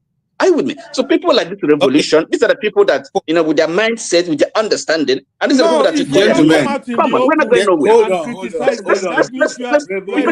We got to be more serious than this, my friend. Calm down, guys. Calm down. Let us hold on now. let us shift for a moment and discuss this issue, Oti's suggestion now. Oti, I want to ask you a question. Did anybody consult you before they started forming, dividing the Igbo land into states? Did anybody consult you on that issue? No. Can I give you the difference? Can I tell you the difference? No, let me tell you the difference. You asked me, I know, you see, you asked me a question. I said no, and then let me explain. Okay, first of all, whoever, okay, look, those that divided, created the states, like it or not, they had, the authority. Okay? Are you with me? They had power, the government, political power. Okay? So it's different. Military government, okay? They have their government, whether you like it or not. Okay, so that is different. You can't, they're not really in the same situation with somebody, okay, a movement, and you can form an association, agitate for anything, right? But you cannot pretend to be speaking for any people if you have not consulted them. Are you with me? Okay. So we really have to have a clear understanding of these things. But the problem is lack of understanding. Most of us, we just act and talk without having proper understanding. Like you are talking now. Do you have any understanding? It's part of the problem. Go ahead. You calm down. You see, I am one person who followed Nnamdi Kanu, okay, from day one. So I know most of what you don't know. Are you aware the time he was going from state to state and having meetings? Were you aware of that time? State to state. Did you ever follow him? Yes. No, I did not. So now you don't have a full understanding of what was going down and how it was formed. KJ. You cannot claim to know it. No, KJ. You see, let me tell you. Okay, now KJ, you may have a point today, but you see, now the thing is this. Okay, now when you go to maybe to a governor, right? The governor is not the people. The governor has a political power. Is a governor elected, but in the end, such fundamental questions, that's why we have a referendum. So there was never a time the Igbo people and in any of the Igbo states were asked, kind of in an open, it's open forum discussion, what they want, how they see their future in Nigeria or outside of Nigeria. We never had this conversation. KJ, please. Righteous man, not you state, because you are in Nigeria. Let's take Righteous man first because of his data. Righteous man, go ahead. Yeah. I want to say something about what you said. Okay. Please just hold on. Righteous man is Nigeria and he will need data to stay on. So now that we have him, let's hear him, please. My brother, Mr. Oti. Yes, Righteous man. Please, with great respect for you, and I know you are a learned man, an intelligent man, and you are living in the country that have brought us to where we are. I regret it. Their statement you made as regard to if Nnamdi Kanu or IPOB ask Igbos whether they are comfortable in Nigeria or not. Nnamdi Kanu did not ask Igbos to leave Nigeria. He asked the Nigerian government to conduct referendum whether Igbos want to remain or not. He never. But you never said something like that. We are all listening, But did he ever ask the Igbos? Did he ever ask Igbos? Nigerian government. Nigerian government is not Igbos. I think I want to say something. Even in your village, the elders of your village, I don't know your state. I'm from Imo State. Anambra State. I'm from Ukwere. Okay. Even the elders from your village, the elders of your village or from your village were part of IPOP. They were holding meetings. Please, my voice may not be as it used to be. I have some health challenges inside my mouth. So I've been taking medication for a while now. So sometimes when I talk, it cuts. I just try to manage myself to speak. So elders from your village were part of I'm now an IPOB. elder in my village. I'm now an elder. I'm now an elder in my village. Can I tell you something? I'm not. Okay, you are not living in Igbo land today. You are not living in Igbo land. You only visit and then you return back to your base. So what is going on is a third-party information. You are not on ground to know what is going on in Igbo land. So making that submission about IPOB, I think you are making a very, very big mistake. IPOB, 95% of Igbos, 95% of Igbos in Nigeria, I'm not talking of diaspora. And I've signed up, eh? Yes. That signed up. When was the case made? Arguments Okay. pro and pro. Okay. Listen, now, guys, hold on. Now, hold on. Did you watch when Nnamdi Kanu came to Okulobia? Hold on. Did you watch it? He was in Texas.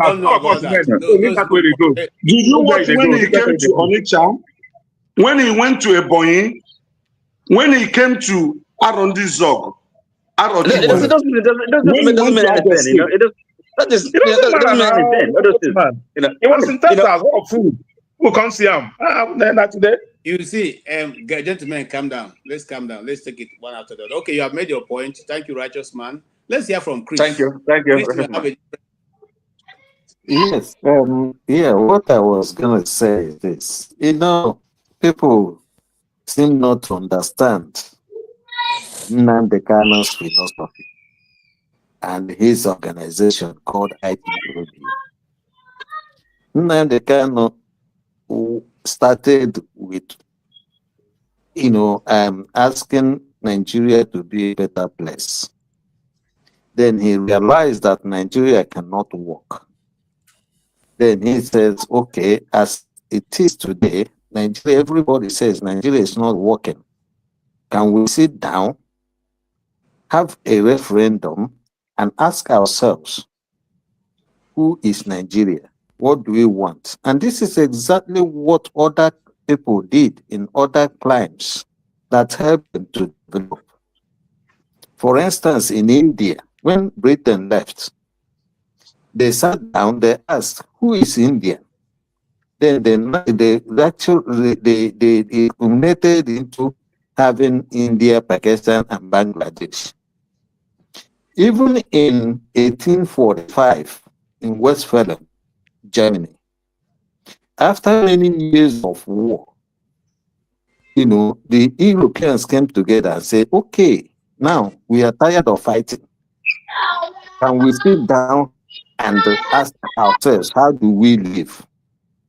So that is why, if you go to European today, every ethnic nationality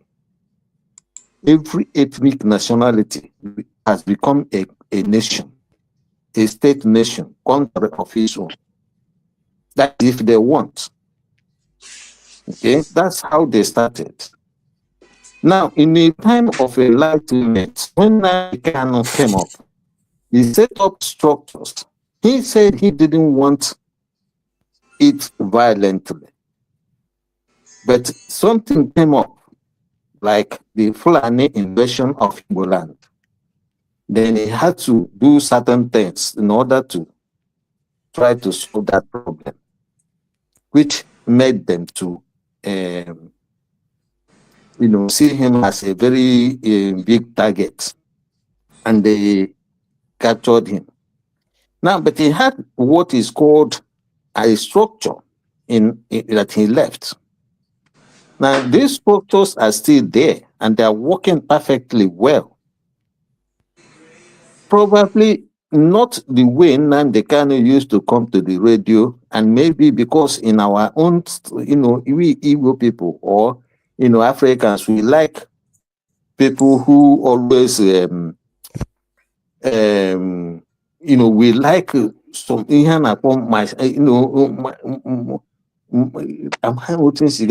now, We like to see something, you know, in films and the drama and all that. We like to do those things. But those people that he left in charge of this struggle are not supposed to be seen in the media, basically. But the only reason why some of them started coming to the media is because Nnamdi Kanu is out.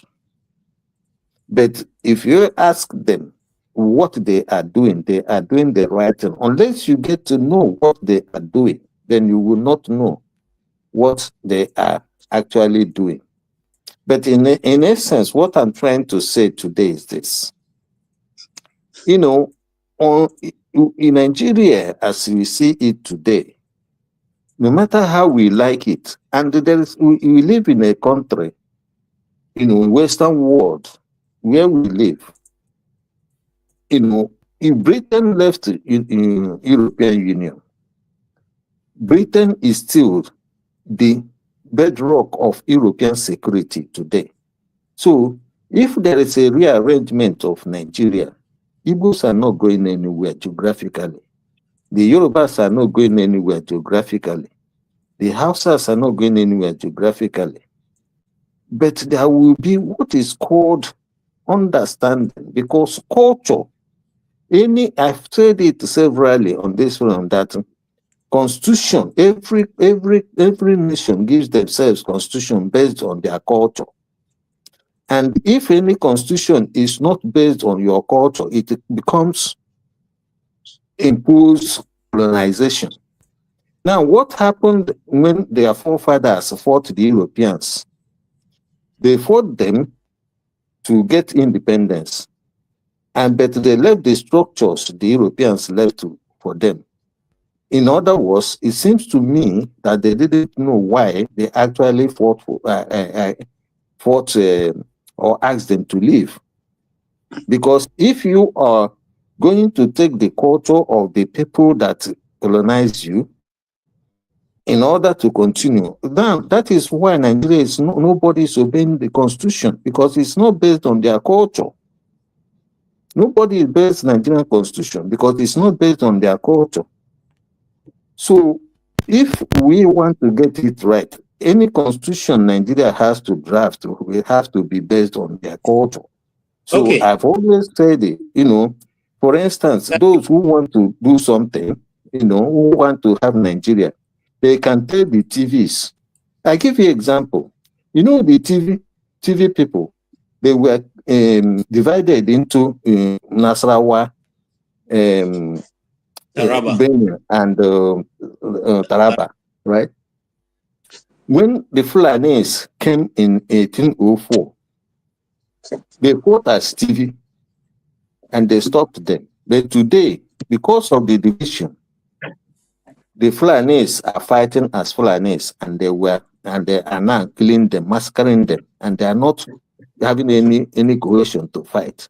So that is what ethnicity, the power of ethnicity. And I want people to go and read Professor George Obiozo's article on this issue, power of ethnicity in nation building. Before he became the president of Ohanese, he wrote an article, you know. So people must understand this. I'm not an intellectual, but those who are intellectuals should be able to articulate these things so that we can move forward. Thank you. All right, thank you so much. Let's move on. Thank you for that long explanation. I think it's well understood. Mr. Tony may have to add to it or subtract. I don't know which side of the divide you are, but it's your turn.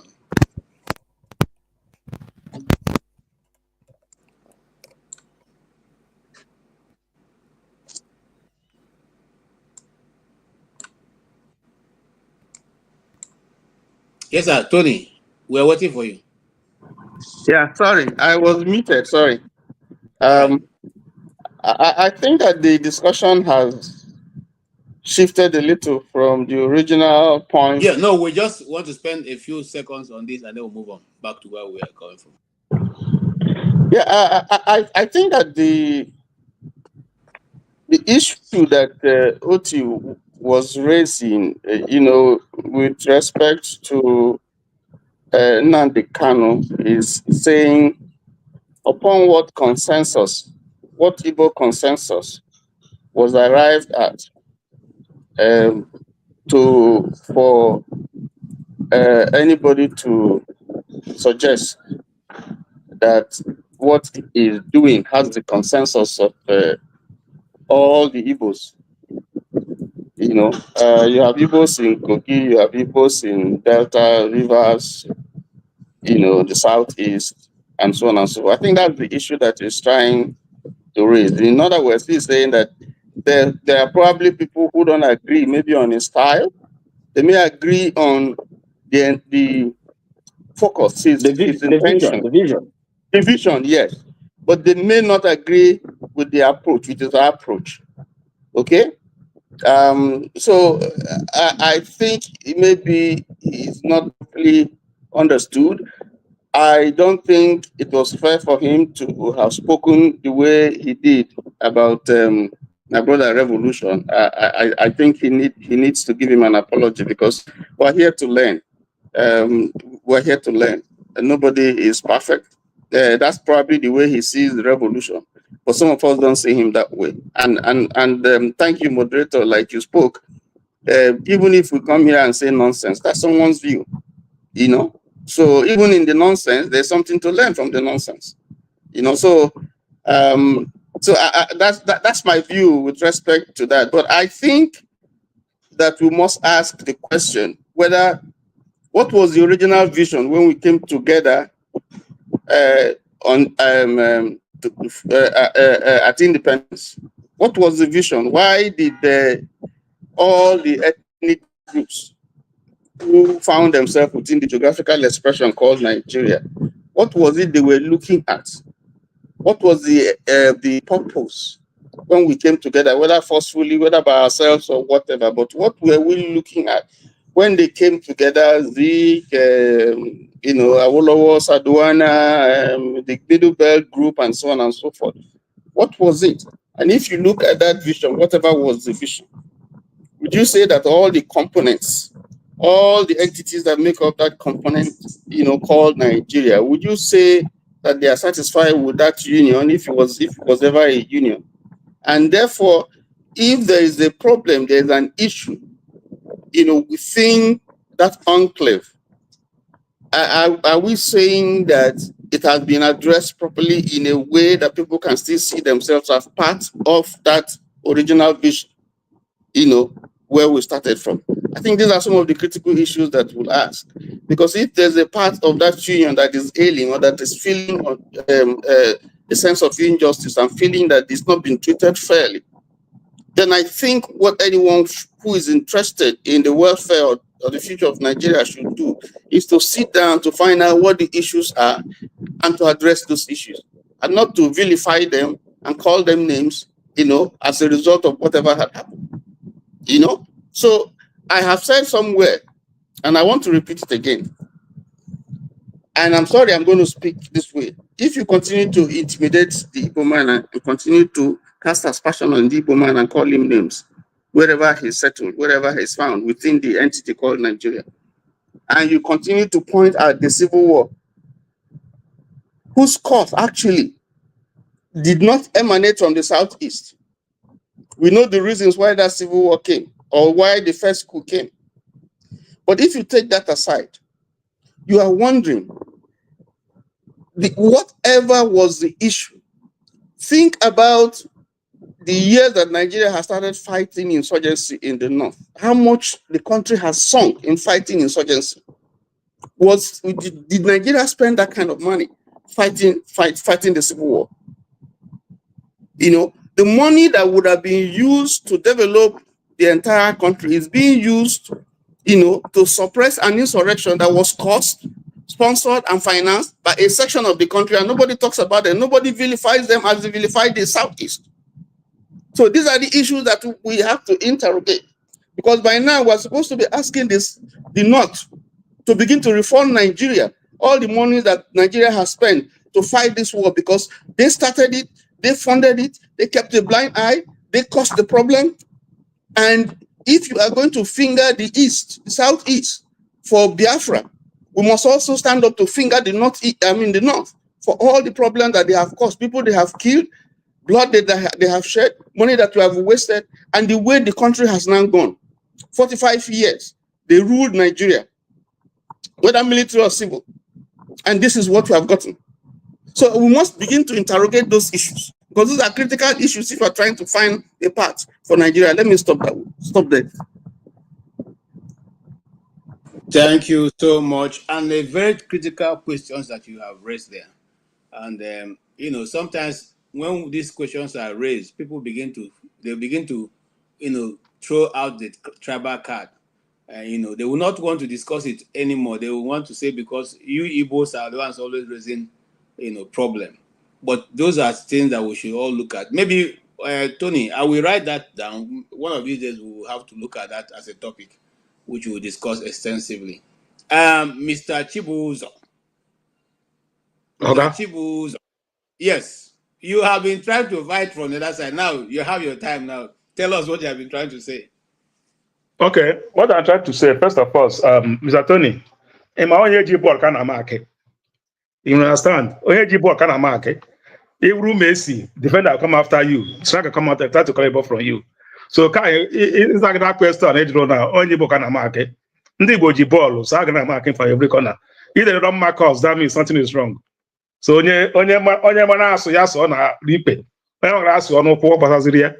So what I want to say here is, you see, we are the only group that we see darkness, we call it darkness.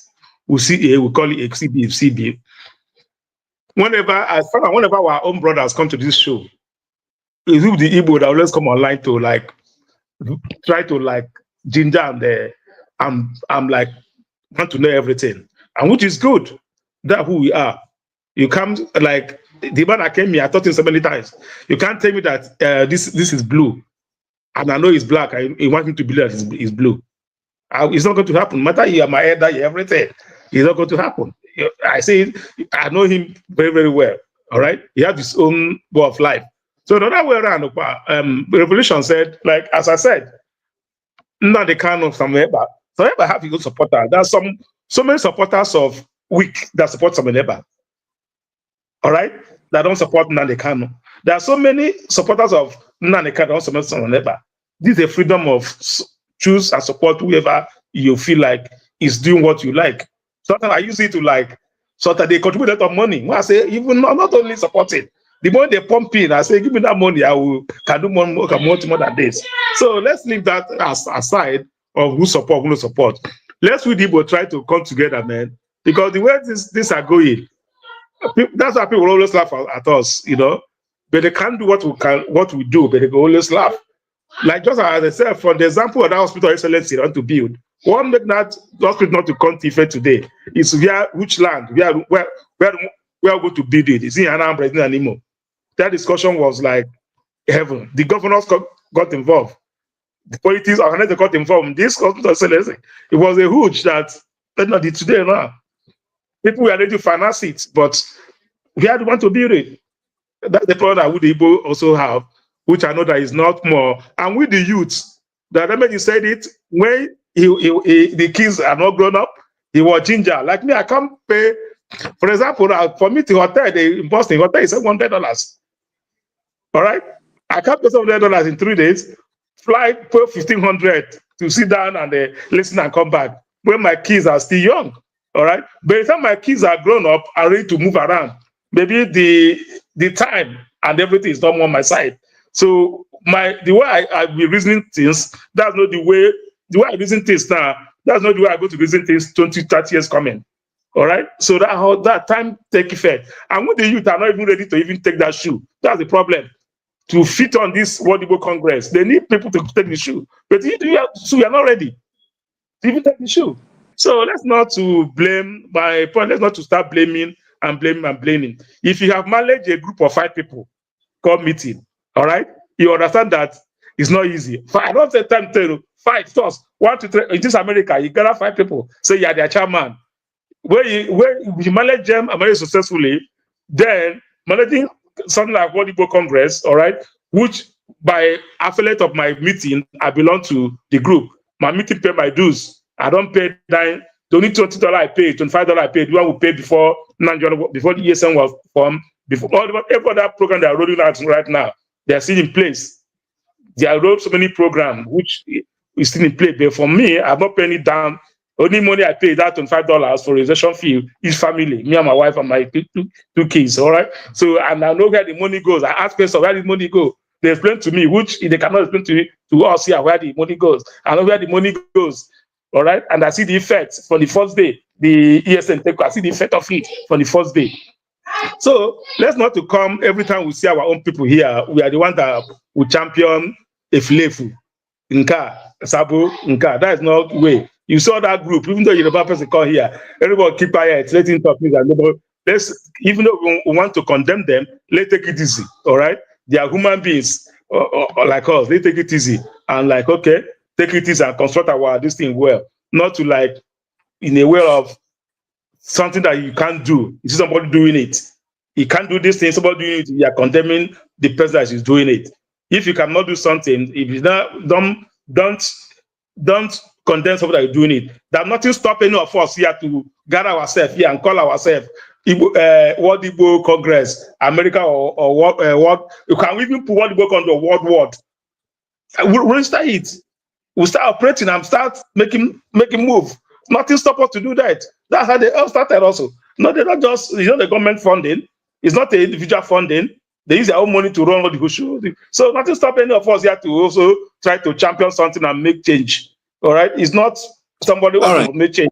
That was my, so thank you, JKJ. Thank you so much. And I'd like to ask you one question. You guys, when you speak, you kind of, try to put Nnamdi Kanu down. But you just said now that it's not easy to assemble people together. And Nnamdi Kanu, in just one word, without money, without anything, can have up to 10,000 people follow him in a day. Don't you think that such a person should be respected and be given his accolades? Remove that word. You guys try to bring Nnamdi Kanu down. Do that word. Okay.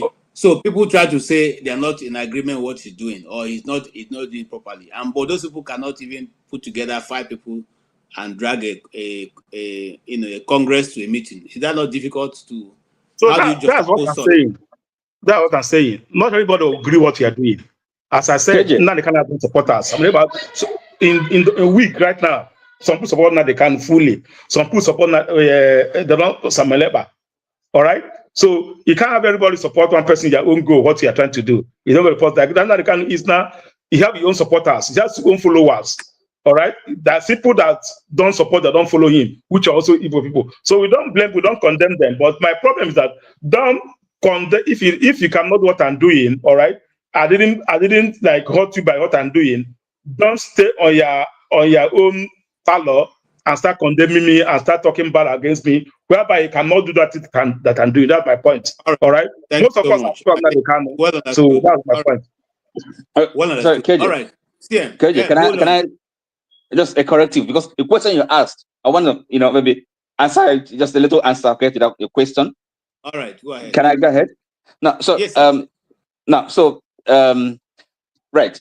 You asked him because when he said bringing 5 people together, it's difficult. Yes, it's hard to bring people together, organize any group of people. But having that said, we also have to note that having a followership it's not self-justifying. I mean, it does not necessarily justify your cause or validate it. After all, Hitler had millions of Germans following him, right? So where did that lead them? So it's just a corrective. Okay, you can go ahead. All right, thank you. Also, a corrective for you also. Gamaliel said to the leaders of that time, that if this is of God, then you'll be fighting against God. So at that point, Jesus was no longer available. It was his disciples that were carrying out the actions. And they were trying to make sure it doesn't exist. But today, you and I, 2,000 years later, we are still in that move. And so also will be the move of IPOB. Nnamdi Kanu have been in prison now for more than 5 years. That move has not died. It means that there's something beyond normal eyes we can see. So let's also accept that going forward. Thank you. Right. Go ahead, CM. What do you have to say on this issue we have been talking about? CM. Yes, on mic, unmute yourself. Unmute yourself. Say it's using Glow Network. Everywhere you go. Glow. Okay, go ahead. Go ahead, CM. Go ahead. Okay, on this issue, I think with respect to what they have been debating for the past 5 minutes, the thing is this. Let me remember what the former governor of Enugu State, Okwesile the one who said. That was in that 2020 or 2021. He was talking. He said he was telling the media. He said, or I think either in Arise, he said the politicians, for them to organize a crowd of about 100 people or more, he said they have to pay money. He said, but now they can't, we stay in London and said on so day we want to stay at home to observe maybe one thing or the other. He said the whole Southeast will be shut down without him paying anybody's money. He said that means that the people, the politicians, they have failed the people. Because Nandekan says what the people are willing to listen to. That's why they follow him. This was what Okwesile wanted to say.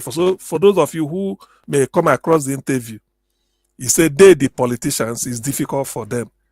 That the crowd they cannot get at Michael Okpara Square, Nandekan will muster it within a question of some hours. Millions will gather because he called them. So in other words, what he's saying is that I know it.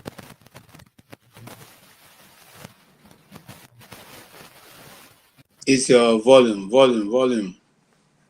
Your mic. Touch the wire. The wire.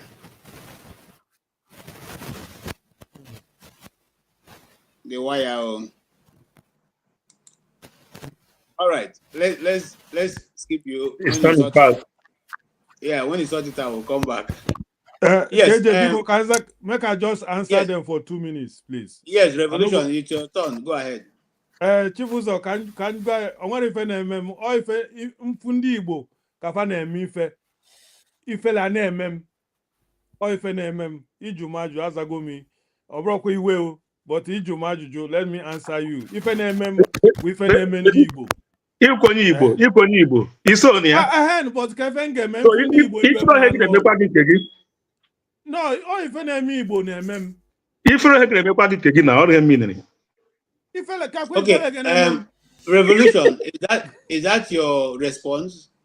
No, I just he asked me a question. Otis still have something to tell you. Yeah, he asked me a question. I wanted to answer him in that language. So now that one is settled. When I come to this platform, the very first day I came here, I told you people I'm not educated. You are, man. I was not. I know. Come begin tell you say. I no, by English, my brother. To tell you because Nigeria, we Nigerians, especially Igbo, we pride ourselves when it comes to education. You understand? But I didn't have the opportunity to go to that. It's even without certificate now. I no go fit bring her out. So it's better to admit it, so that when people think they go off key, they go remember. I tell them say I no go school. So make it no be them like saying if you don't go say go school or when you come begin they talk rubbish. You see say they don't catch them. So I'm proud to tell you the little education I have, the job why they do here. If you no go school, you no go feed one. But it's because of as an Igbo man, as a Nigerian, I forced myself with my own money to take that exam, come pass them, come they do the job. So, if I come make my opinion of Nigeria, of the Igbos, and tell you this is what is going on. KJ, me I be private investigator. I go work, carry money, put for my pockets. Waka go West African countries. If I enter, I go just disguise. I don't tell you before. I go enter some corner just to hear from the horse's mouth what is happening among Nigerians. They don't even know who I be. Some of them, only one guy one day, he see my passport. He say, Chineke. Okay, so I tell her, I say, because I beg her, now money I take close him mouth. I never go back to that place again. So if I come out on a big platform like this, they can't give me opportunity. It's not easy to come here. They give you opportunity. Revolution is your turn. If they give me that opportunity to speak, I have to tell you what is in my heart. Because an opportunity they give me now when I can't go home, I can't begin to talk. No, they give me opportunity. Then I have to tell you what I feel. And I'm not saying it to please anybody. Bob Marley said when you get one song where they say, if you reach, I will remember, he said every man has the right to decide his own destiny. And in that case, there's no partiality. You must, if you fail there, you fail for yourself. So if my brother Oti look me finish, say make I go back to evening school, he's right. He get points there. I don't even blame him at all. He get points. Because waiting at they tell him, not be waiting in one here. And we not be, Nigeria get one thing they call, now so they do them. Now him keep us where we did. Everybody put head for one corner. I not be that kind of person. I know the problem of Nigeria. Because if you grow from the streets where you feel go, KJ, I never know whether you don't go some kind of place where nobody know you and you are sleeping on the streets there. They feel kill you there. I have done it with guys too. Not be only me. Many people pass through that level. So not be waiting they take make mouth. So where are they today? If I they talk, I don't get any fear. If you talk, you give me slap. Now waiting I deserve, no problem. But if I tell somebody as an Igbo man, say, people are laughing at us. When Igbo man go talk, some people go tell you, yeah, we are the best. You might go, this is our natural thing, whether you like it or not. I tell them, Nigerian, not be only una be the best for that country. There are other people there where they still struggle for Nigeria, where they still make am, where they no be Igbo, where nobody even nobody know them at all, self. Now I want to talk. Thank you. Thank you so much, Revolution. And I just want to say that this is Dr. Rudolph's platform. Everybody's view is welcome. Whether you agree with whether they agree with you or not, whether they think you are correct or not, this is have your say. It is your say, and you are entitled to it. And it's not by education, nor by status, nor by tribe. So anybody is welcome. North, South, East, and West. Southern Africa, Northern Africa, Eastern Africa, Western Africa. We are all welcome. It's a discussion. You come say what you believe, and we'll air it just the way you say it. Thank you so much. I will invite CM to complete what he was saying. Okay, are you still hearing me? Otherwise, I go Yeah, and we can sleep. hear you. If you're not hearing me, we can hear you now. Yeah. So before the thing cut off again. So what I'm trying to say is that, with respect to where I stopped, what Okwesles the Wodo was saying that if you articulate the problems of the people, particularly in Igbo, they are willing to follow you. And they found out that you are genuine. Genuine in the sense that you are not going to betray them by taking money. Because what the major thing why people now they kind of commanded followership, you may not agree with his message, but it cannot be bought with money. So that was what gave people that confidence. Not everything he said that people agree with.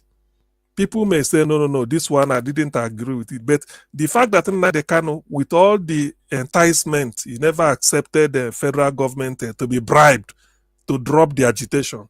That was what made people to say, yes, this is a leader. He's convinced in what he's looking for. And even the federal government, if they want to be honest, they should know that, yes, this is a different cookie, because it means he's convinced in what he wants. For him to say that you lower me to the ground and bury me, or You allow me, you are conduct referendum for us and let us decide.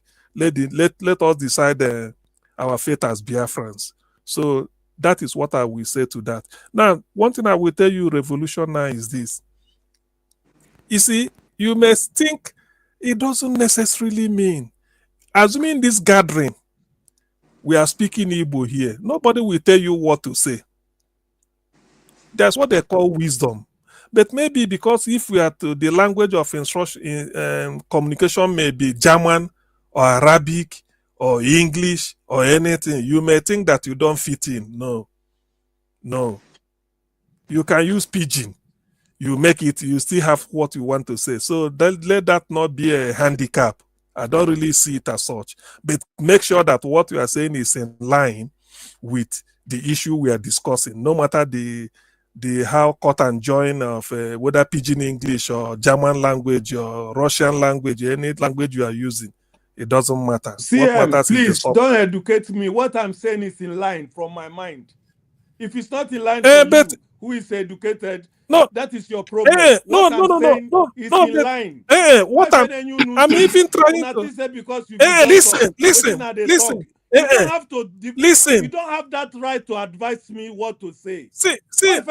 Listen. Problem you people listen. You didn't even understand where I'm heading to. You didn't even understand what I'm saying. Do it at all. That is an insult. Listen. Talk about yourself. Don't tell me that I have to be. I was not out of the line. You told us. I made my point. I was not out of the line. You are not educated. I wasn't out of the line. I was making my point clear. Listen. Don't tell me listen to yourself. People are here can bear me witness what I'm saying. It is people listen, because when you attack me, when you because you interjected me. That's why I'm telling you to listen. See me telling Oti. But you should have waited for me, like I waited for you. That's why I'm telling you listen to me. Otherwise, do you see me telling Stay Humble or Chris or Tony? Listen, wait. For yourself. You will come back and lash me. Educate yourself. Oh God, I'm not even educated. I don't even have the skill. I don't even have what it takes to educate you. All right. Please don't jump on me. That's what I'm saying. Did you see me telling Oti? I'm coming. Did you see me? Did you hold on? Did you see me telling Oti to? Did you see me asking Oti or then Chris why or Tony why or are you Stay telling Humble me? What are you listen? telling? Why do you want to direct It's me? because you jumped on me. It's because you jumped on me. I didn't mention It's your because name. you jumped on me. That's what I'm saying. I'm not here I didn't call anybody when I was talking. I don't have what it takes to educate you. Please, just know that today. I don't have it. I don't even want. When you want to I don't talk, have because talk I'm not like going to talk be about paid. yourself. Please. Make your point. So Don't call I'm not talking. revolution. The issue is not about myself. The issue is not about myself. That's what I'm trying to say. So don't make it that when you come to here, you are coming to have opportunity. You feel a bit intimidated. Don't feel so. That's what people here can hear me. They can hear. People hear what I say. If I'm going off track, ask people. They could have all laughed.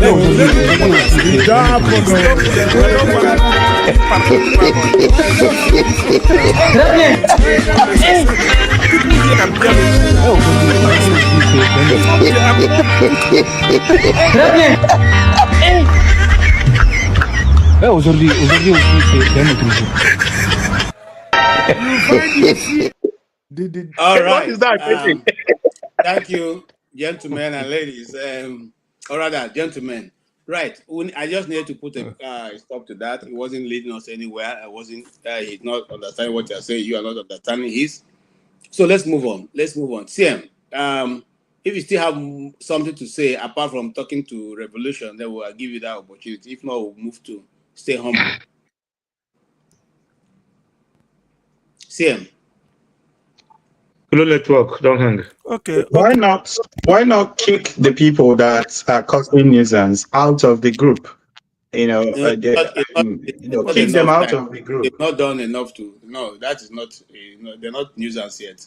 It's just having an argument. That's enough for today. Yeah, go ahead, CM.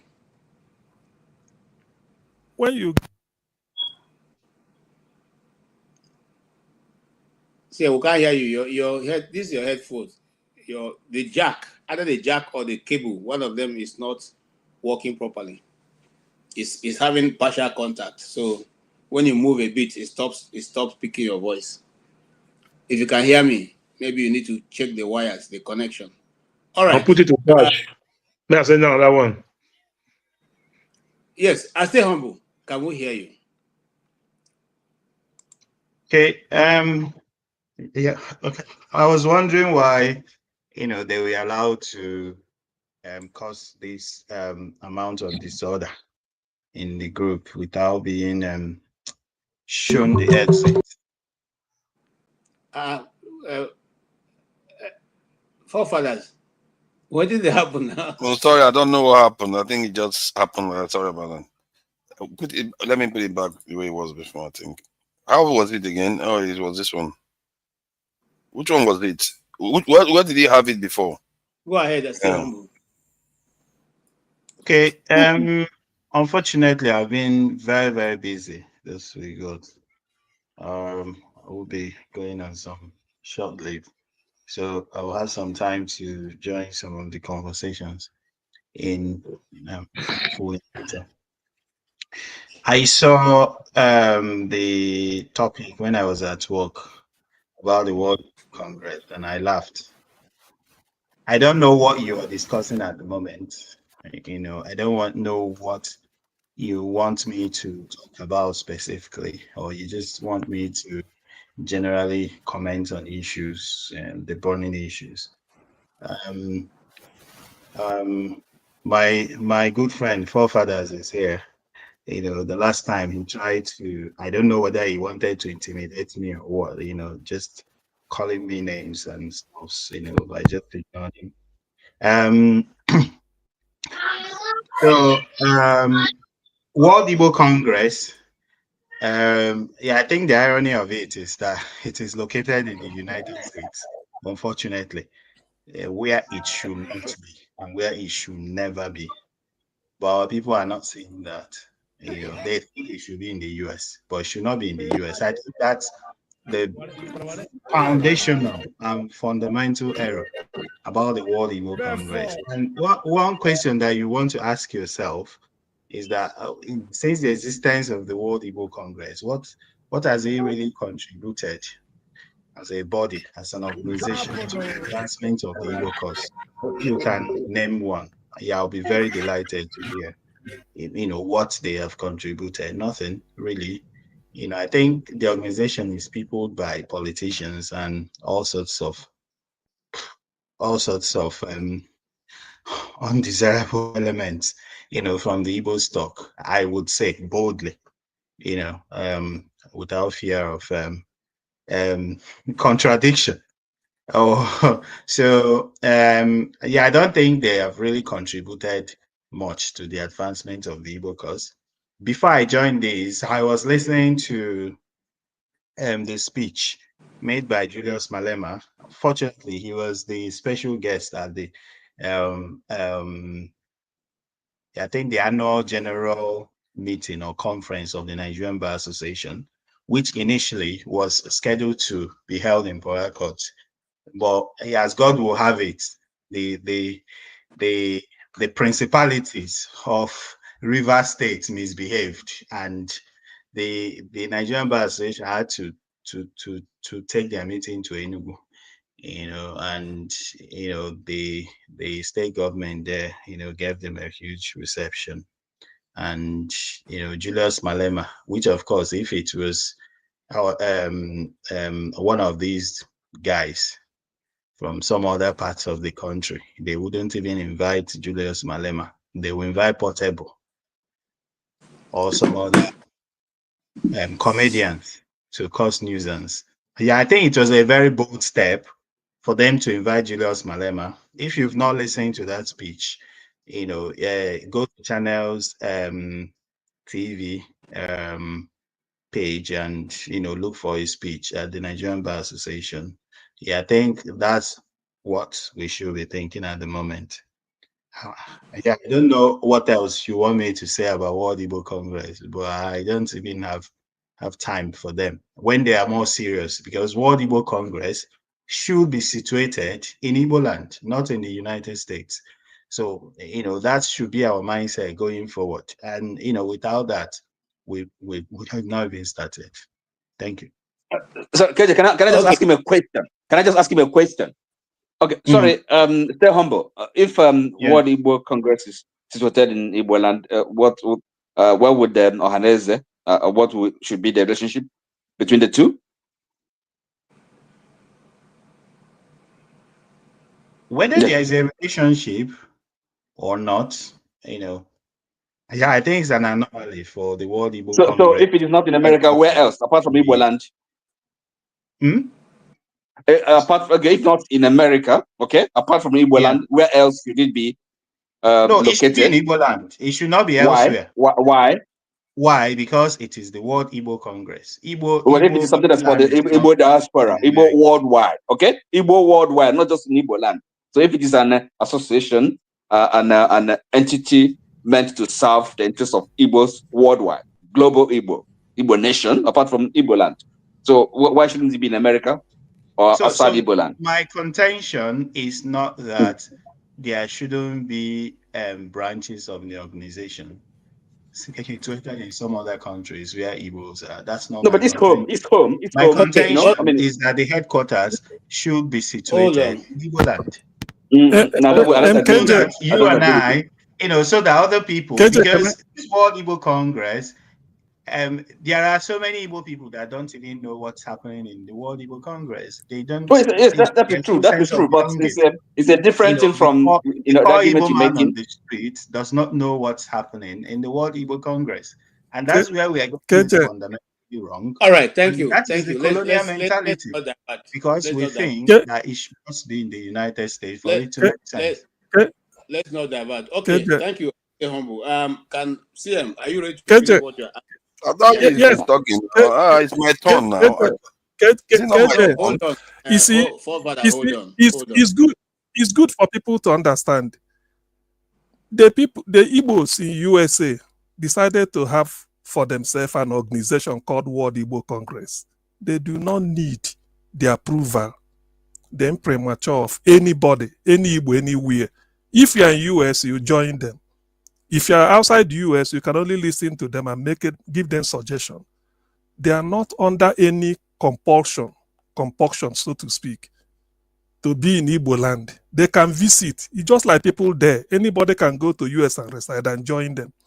Before, in Igbo, still in that same US, they have Igbo Studies Association, which are lecturers and Igbo lecturers in United States, whether in college or university. They formed it themselves. Maybe Chinua Achebe advised them, because I remember. So associations like this, the only one that by perforce should be situated where Igbo is Ohaneze Igbo. That is the general one. Even World cultural and traditional. Yes, even World Igbo Congress is under Ohaneze Igbo. They should tell you that, because they make representation and they understand there's an organ in Ohaneze Igbo that includes a representative from World Igbo Congress. So certain things, if we are not if we are ignorant of certain things, we don't just levy it. Maybe that is what it should be. World Igbo Congress is entirely Ndi Igbo in America. Not Ndi Igbo in Germany can form they have their own. Ndi Igbo in UK have their own. Ndi Igbo in Ireland have their own. That they put word there does not necessarily impute anything. Ohaneze Igbo did not say word, but we know that Ohaneze Igbo speak for Ndi Igbo anywhere they may be. It does not necessarily need to contain word. So it's just a question of semantics. But the function is irrevocable. Thank you. Okay, thank you so much. I will go to Forefather. Well, before I go to Forefather, I don't know. Do I make you feel enunciated or something? Is that something like that? Because it's like some people before they come here, they go and look for their dictionary to look for new words to come and speak here. I don't know why you say.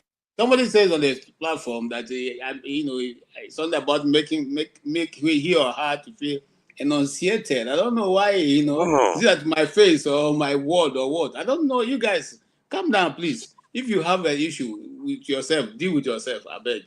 All right. All right. Go ahead.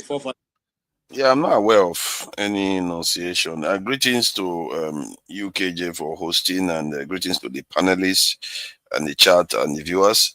I regarding my observation, I would like you to kind of avoid using that audio for a kind of comic relief, because of it's not of your. It could seem as insensitive to a certain people outside your grouping. You see what I mean? So you want to also keep an eye on that. That's why I wanted to bring the other video in.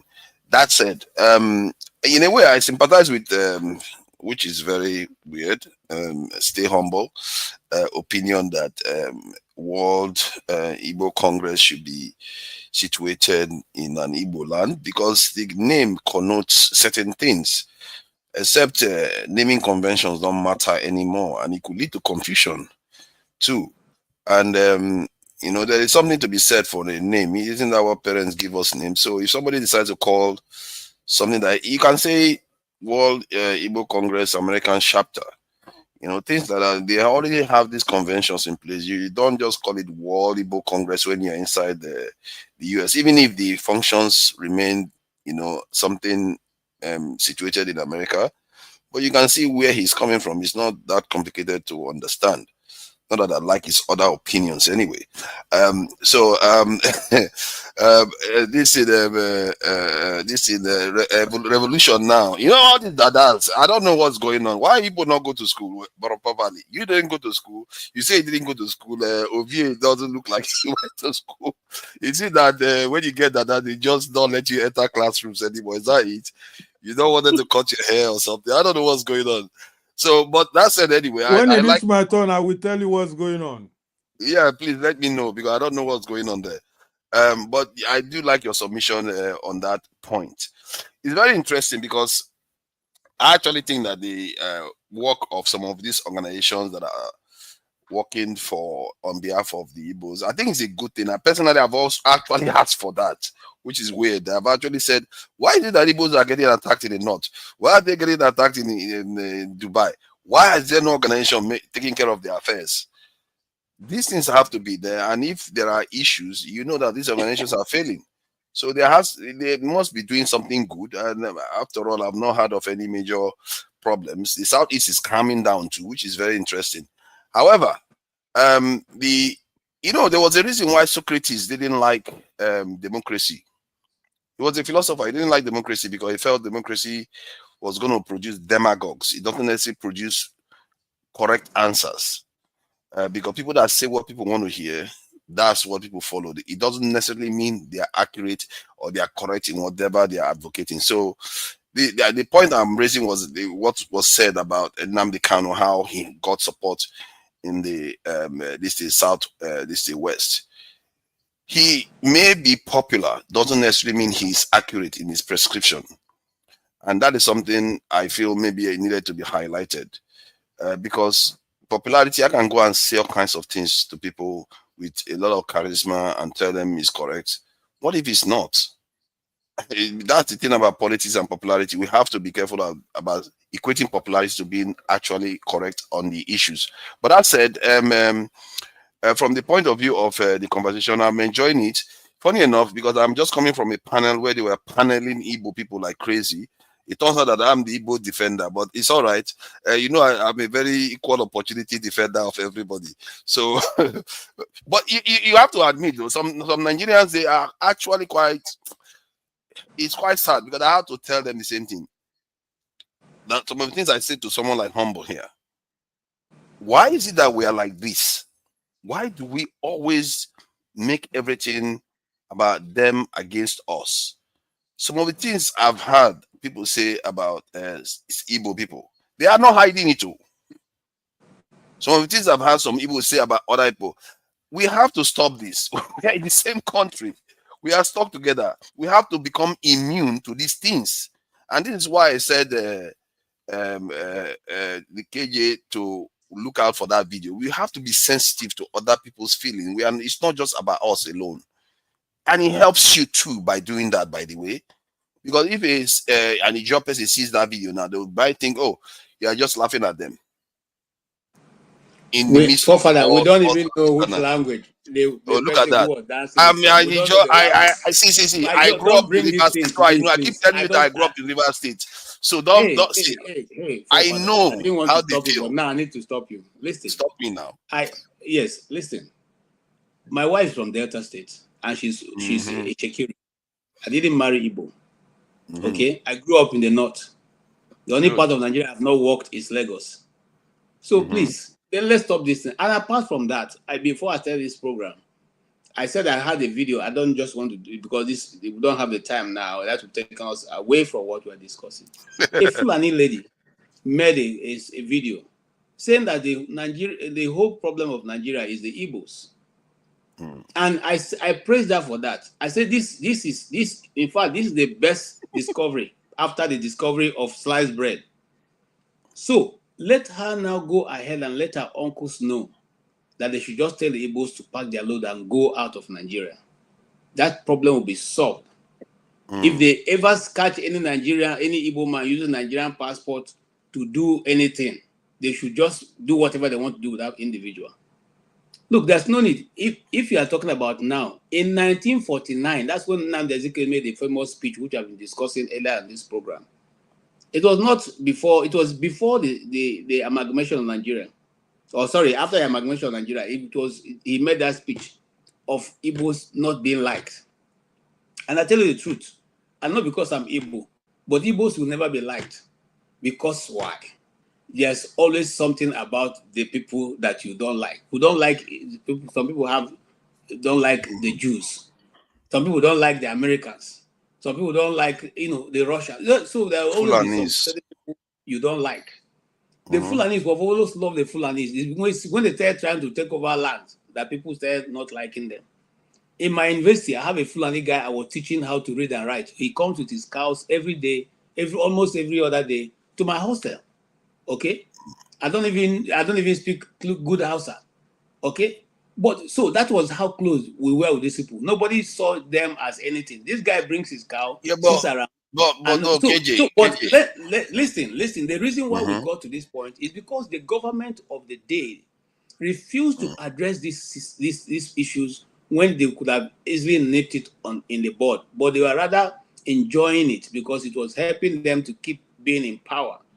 But now it has been out of control, and people are now blaming the Igbos because the Igbos have started talking back. And I say it on this channel without any fear or without any apology to anybody. We are going to keep telling our story anywhere we are. We are going to create more media. We will talk the story of the Igbos and say it any way we like it. If you like, listen. If you don't like, switch off. We will say the story. It is our time to say the story. We'll keep saying it. We'll keep saying it. It's not like the days of my father when they will keep quiet and they say, "Oh, let's just play nice." No, now it is. If you insult, we insult you back. If you do 10 videos, we'll do 20. We'll keep putting it out there. And I'm saying that this is my own view. It's not the view of this channel, but I say it again. Okay? So let's have it there out there. This matter. KJ, this matter should have been settled. There's a man, you are talking of a Fulani lady who may not be well known. There's a man called Chinwezu. Any person who's adult, Chinwezu is global, is widely known. Chinwezu replied by your nonoga. He said, tell Tinubu to organize a referendum that they Igbos want to go. He said openly, he wrote it. He said, tell your brother, tell your boss, Tinubu, let you organize all this, from one studio to the other, there people are talking. They want to leave. Releasing Nnamdi Kanu, let us go. It's as simple as that. Because people think that maybe because we build mansions in Banana Island, we are willing to leave all those to people that are homeless. They can go and live there. People want to go. There's nothing more than freedom.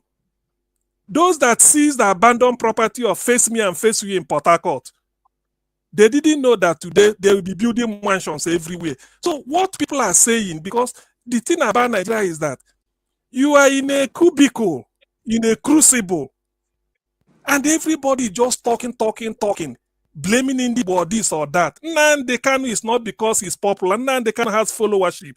It's not popularity. Flavor is popular. Davido is popular. These are popular guys. Nnamdi Kanu is followership. I was saying something to KJ, but the conversation Hold on. What Nnamdi Kanu has I was followership. saying something to It is KJ. How idea did that we people end are up here? following. No, listen, CM, hold on. That's what So, hold on. I'm trying to point out. All right. Because, Okay. No. Hold on, guys. you know, Hold on, guys. Can I just finish what I was saying to KJ? Can I just finish what I was saying to KJ? Forefathers, can I? Because there are things somebody has to put in. I know where these things are heading to. So there are certain things people should be able to know. Nnamdi Kanu is followership he has. That's why millions can decide. If he say during those days he's coming to where thousands will come out. Not popularity. It doesn't Hold on, sorry, necessarily be popular. CM, hold on, CM, please. But he has followers all over the world. Simple. Oh God, CM, hold on. So yes, we know that he has followership. Okay, there's no doubt about that. I agree. Okay, now, but the question remains. Okay, now because listen, the case for or against. Now, listen, for one thing, at least every Nigerian, when it comes to this question of maybe restructuring Nigeria or reconstituting Nigeria, I'm all for it. Nigeria, I mean, as it is, it's not going anywhere, right? There's no chance, no prospect of the country surviving. It's just a matter of time. But we have to, all Nigerians, okay? That is a possibility, at least something we can all agree on. Now, but then when it comes to, this, okay, because people are, okay, Nnamdi Kanu has followers. Yes, I agree. Now, but as far as I'm concerned, as an adult Igbo man, nobody has come to me and made the case, why Igbo should, become an independent country, a sovereign country. Okay, and if you ask me, the case against that is even stronger in my view. So we have not had this argument, and don't presume. Excuse me. Don't presume that because people have followers, this is how it's. If that referendum is held, it's gonna go this way. You can't be certain of the result. We don't have that debate, I can tell you. So, but discussion by all Nigerians about the future of Nigeria, yes, there's no doubt about that. We cannot avoid it because the country is not going anywhere. Thank you. That's my position. I don't want us to drag. I don't want you to drag me into this. On a later day, we will discuss this. Let me just address the point I was making. Like I was saying that we have to be considering other groups within the country, just like they have to consider you too. That we have to be more sensitive to each other's feeling. When we are all living in the home, we are considerate of our family members' feeling. Nigeria is a family. You have to consider your family members. When you are playing a video like that, and you know that there are people that will be sensitive about those things. I know, I grew up there. They are sensitive. They know all those things, and you don't want that. And it doesn't do us any good. I'm from there, and I know the damage it has done both of us. The Southeast community and the South. We are all behind now. It's affecting both of us. We have to be sensitive, especially about each other in that region, because we are close. We are hooked in the hip together. Whatever, if you don't progress, we don't progress. It's affecting both sides. Why do you think Southwest is progressing the most? Unnecessarily trying to gaslight. You're unnecessarily trying to gaslight. I'm not gaslighting. I'm telling you that you should be more sensitive. That's all I'm saying. No, it's not that contradictory. It's not that controversial. I mean, you are trying to gaslight. I didn't record that video.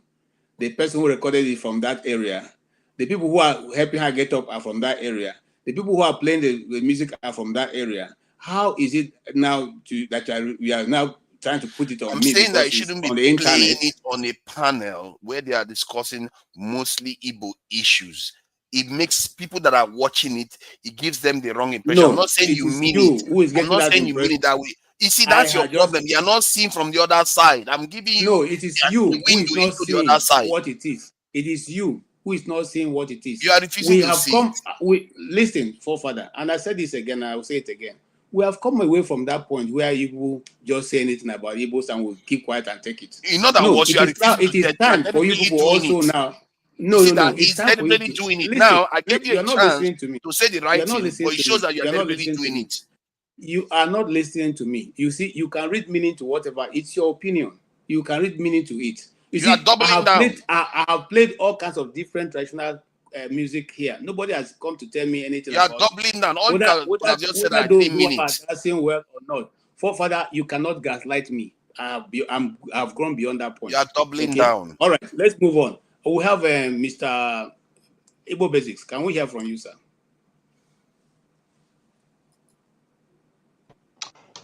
Hi, good evening, gentlemen. The reason why I stepped in to just say a word or two and move on with what I'm doing, I was listening to my brother Stay Humble speak, and I wanted to address the origin of World Igbo Congress, which came up about 1994,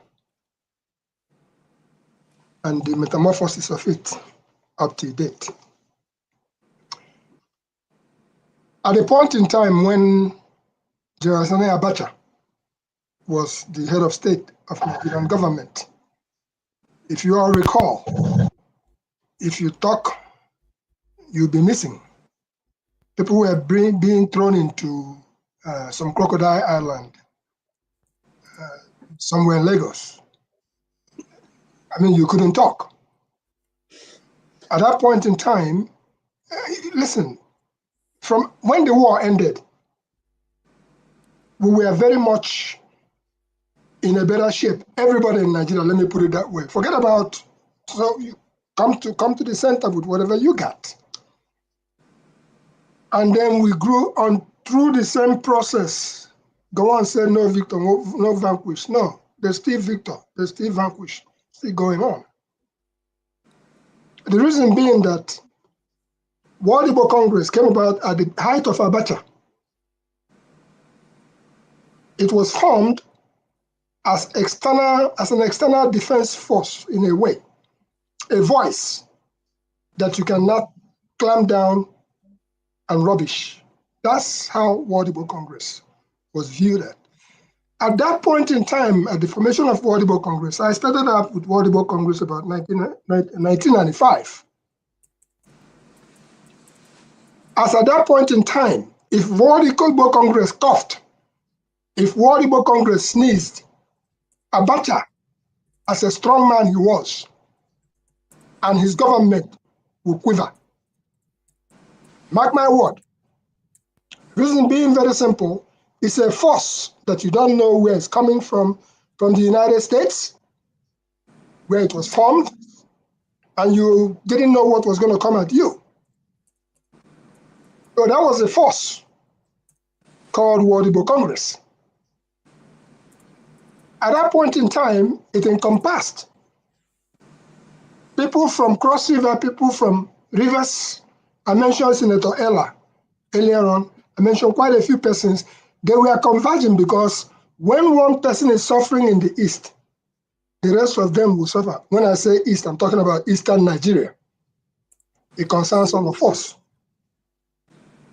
So it is something that happened that led to the World Igbo Congress coming ashore. And when it came ashore, it was doing very well in the beginning.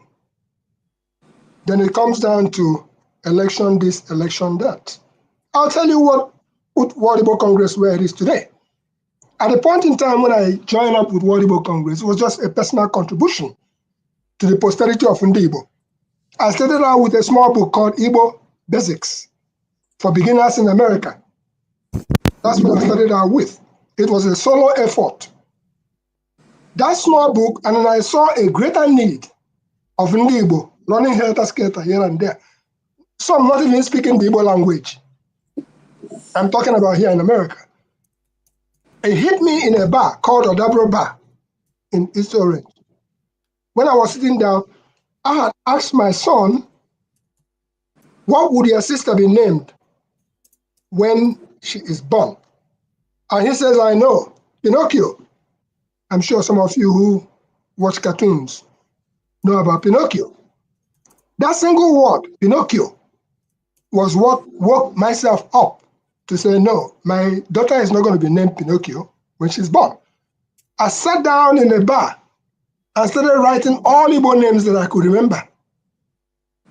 Make a long story short, that is what led to that small book. It's a very powerful book called Igbo Basics for Beginners in America.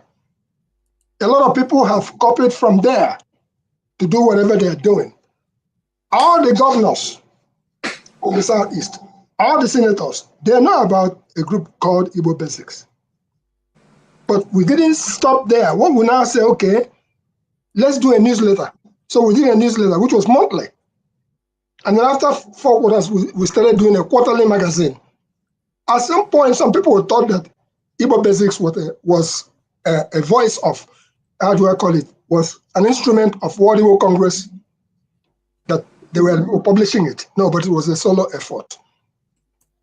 What brought about the problem with World Igbo Congress is New York 1997.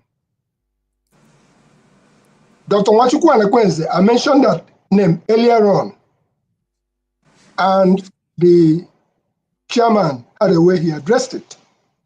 I was the campaign manager for Dr. Nwachukwu Anekwenze. He was supposed to coast through and defeat J.S. Okeke. Our second option was Charles Onyenimba from Atlanta. By the time the whole arithmetic was put on the table, guess what happened? They schemed Nwachukwu Anekwenze out of the whole process. Once he was schemed out, Joseph Okeke could coast to victory. What happens is that we now brought in Charles Onyenimba. They're all alive today. Charles Onyenimba stood to beat Joseph Okeke.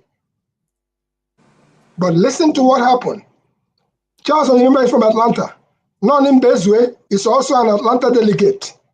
When you count the votes, you know that Charles Onyenimba should win this fight. But guess what? Nonim Bezwe from Atlanta, an Atlanta delegate, he voted for Jos Okeke, who is from Houston, Texas. And with that, there came a tie in the vote. And as all soldiers would do it, Jos Okeke recruited California, which was already excluded in the process. And California came, and Jos Okeke became the official chairman of World Igbo Congress. Since then, Nwachukwu Anekwenze, with his own force, he moved on. He has formed all kinds of organizations. Check out Igbo World Assembly. That's Nwachukwu Anekwenze's force going there. Check out Council of Igbo States in America. That's Nwachukwu Anekwenze's force going that way. Hence, when I was asking them earlier on today, have you tried to coordinate, to cooperate, because it's a case of that's what World Igbo, because when they say World Igbo Congress 1, World Igbo Congress 2, what happened was that, what can Abacha do? Abacha now decided that, okay, since you guys are so strong, he started sending his emissaries, his messengers. They infiltrated World Igbo Congress. Through the governors, the senators, they were coming from Aton Zeribe to my humble brother. They all came because everybody used to want to go to World Igbo Congress, where it is happening, was the force. With that infiltration, and you cannot be infiltrated if the internal people don't cooperate. With that infiltration, World Igbo Congress became a shadow of itself. So speaking authoritatively as far as World Igbo Congress is concerned, I wish them very solidly well going to Boston and what is yet to happen. So for us here, when we talk about generally, how do we handle things? In terms of sensitivities, Nigeria is still on a tripod. It's still on a tripod. Each time one of the tripod shakes, moves, Nigeria's tripod quivers. East, west, and the north, regardless of all those breakdowns, what have happened now, those major forces are still the way. It's either the attempts or the Nigeria, as we wrote some time ago. Let me just put it this way. I don't have too much to talk. The reason why I don't have too much to talk is this. I have gone through so much. Volumes of publications.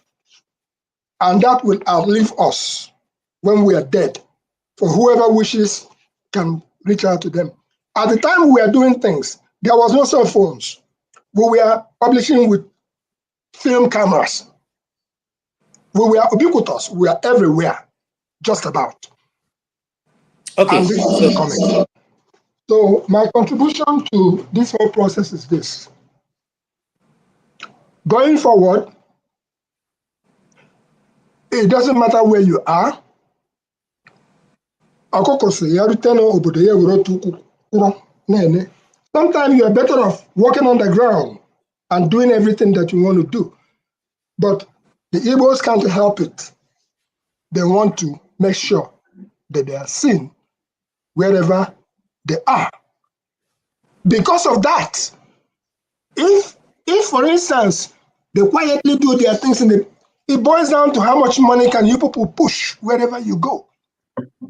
It boils down to that money is where it boils down to. If I said, if the Igbos were talking and they cannot contribute $750,000 in Georgia to buy a piece of that land so that we can become landlord, what are we talking about?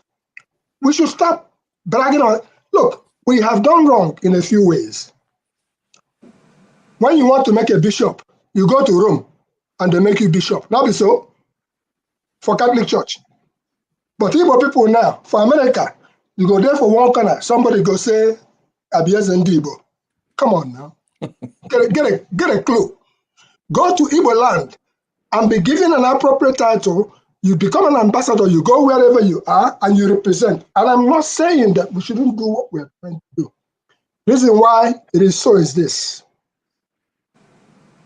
Some of us invested our youth, our energy in America in community development. Community, everywhere. At some point, Igbo basis was everywhere. Did it happen in London? We are there. They said in London, Aga. The next year, the term become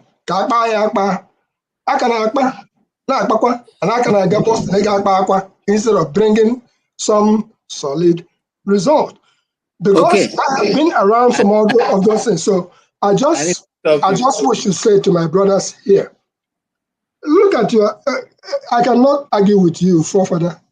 My brother, Revolution, I really wish that we would have an opportunity one day to sit down face to face somewhere and talk. And when we talk, you asked me my number, I gave it to you since that day. Well, I will look for it and check them if I'll send it back again. The reason why I'm saying that I don't talk in the public now. Why I don't talk, if I want to talk to KJ, I will call KJ and talk to him. It is more forceful. You can be able to surprise element. You can do so much, even in that Nigerian contest. You don't have to come here and discuss it. When you finish discussing, before you even say a word, LS Kaba was a publisher in New York. He has become a part and parcel of what's going on down there. So what are we talking about? Please, my brothers, we don't need to say everything that we intend to do.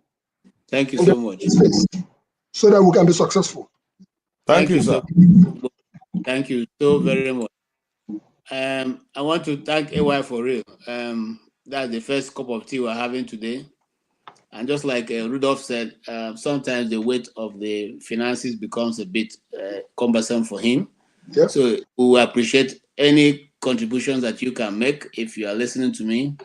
Whether you like me or not, doesn't matter. Whether I'm negotiating to you or not, doesn't matter. And even whether you even think I make sense or not, doesn't matter. Just help to hold the platform for Dr. Rudolph. Thank you so much. Thank you also. I think we'll start winding down a little bit from this point because I don't know if Forefather is ready for another show.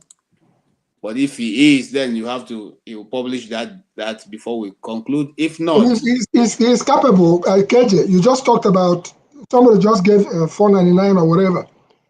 Talk is cheap. Really, talk is cheap. Yeah. FOC now about for. Is it that I have it every now and then you put in $2 here, $3 there? When I asked the question earlier on of the WIC people, it was, do you have the statistics?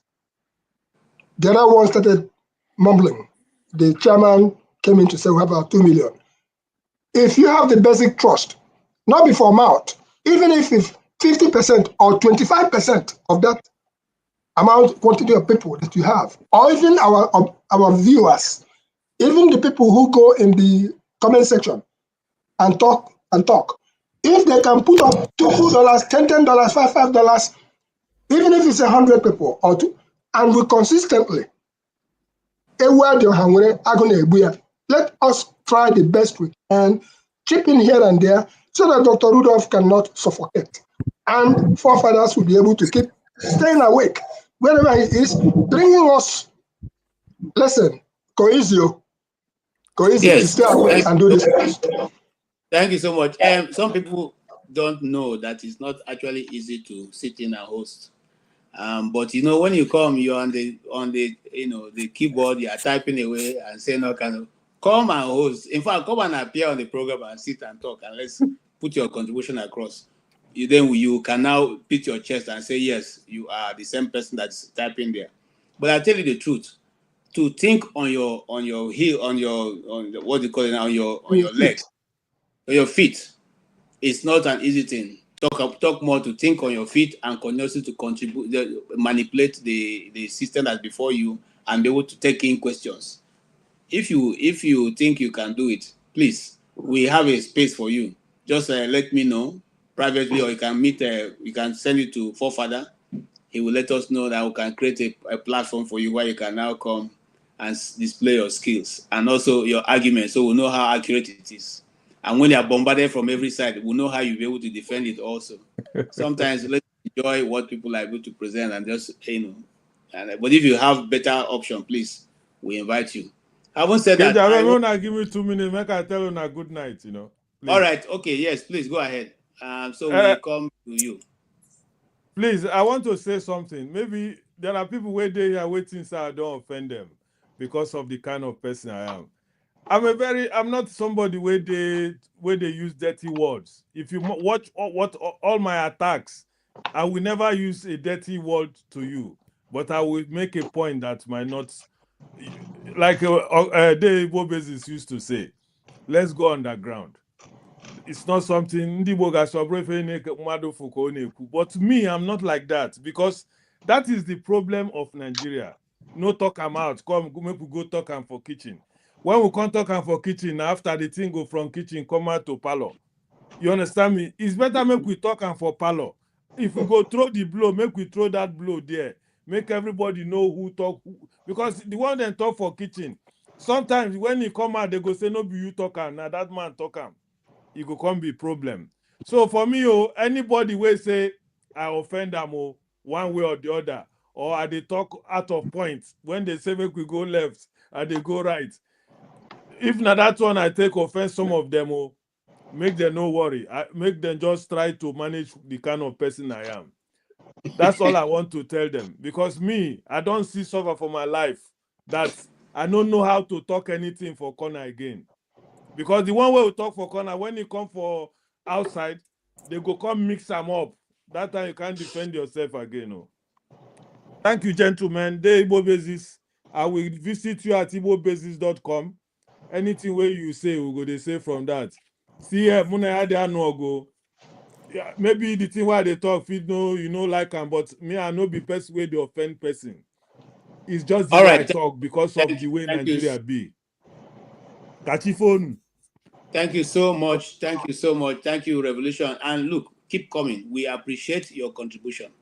The Igbos have a proverb that Ojemba. That is it. That is it, you see. So please, come give us your contribution. We like it here.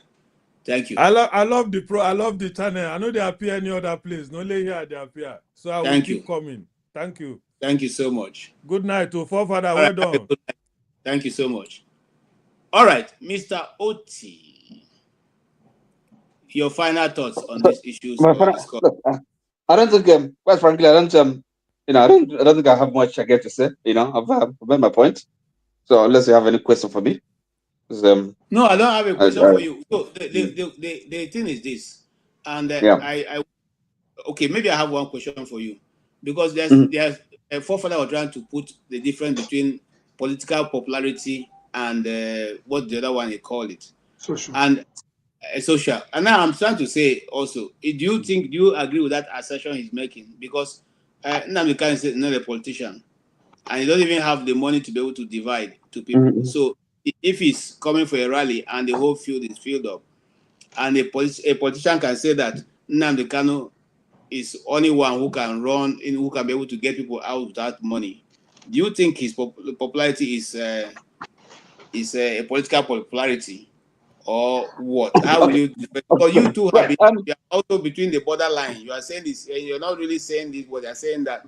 Are you also saying that you, Oti, I put it to you, you, Oti, can you, as you are sitting there now, tell the people of your village not to go to farm tomorrow and they will sit at home? Oh,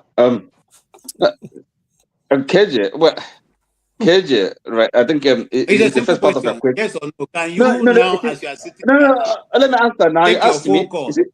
and call your Hold on. village people and say, tomorrow, nobody should leave their house and go to the farm, and they will sit at home. KJ, KJ, I don't understand the point of this question. I hear me. It just Hold on. is to show how the people can. Okay, I'm holding on, sir. You've asked a question. Let me answer. All right, go ahead.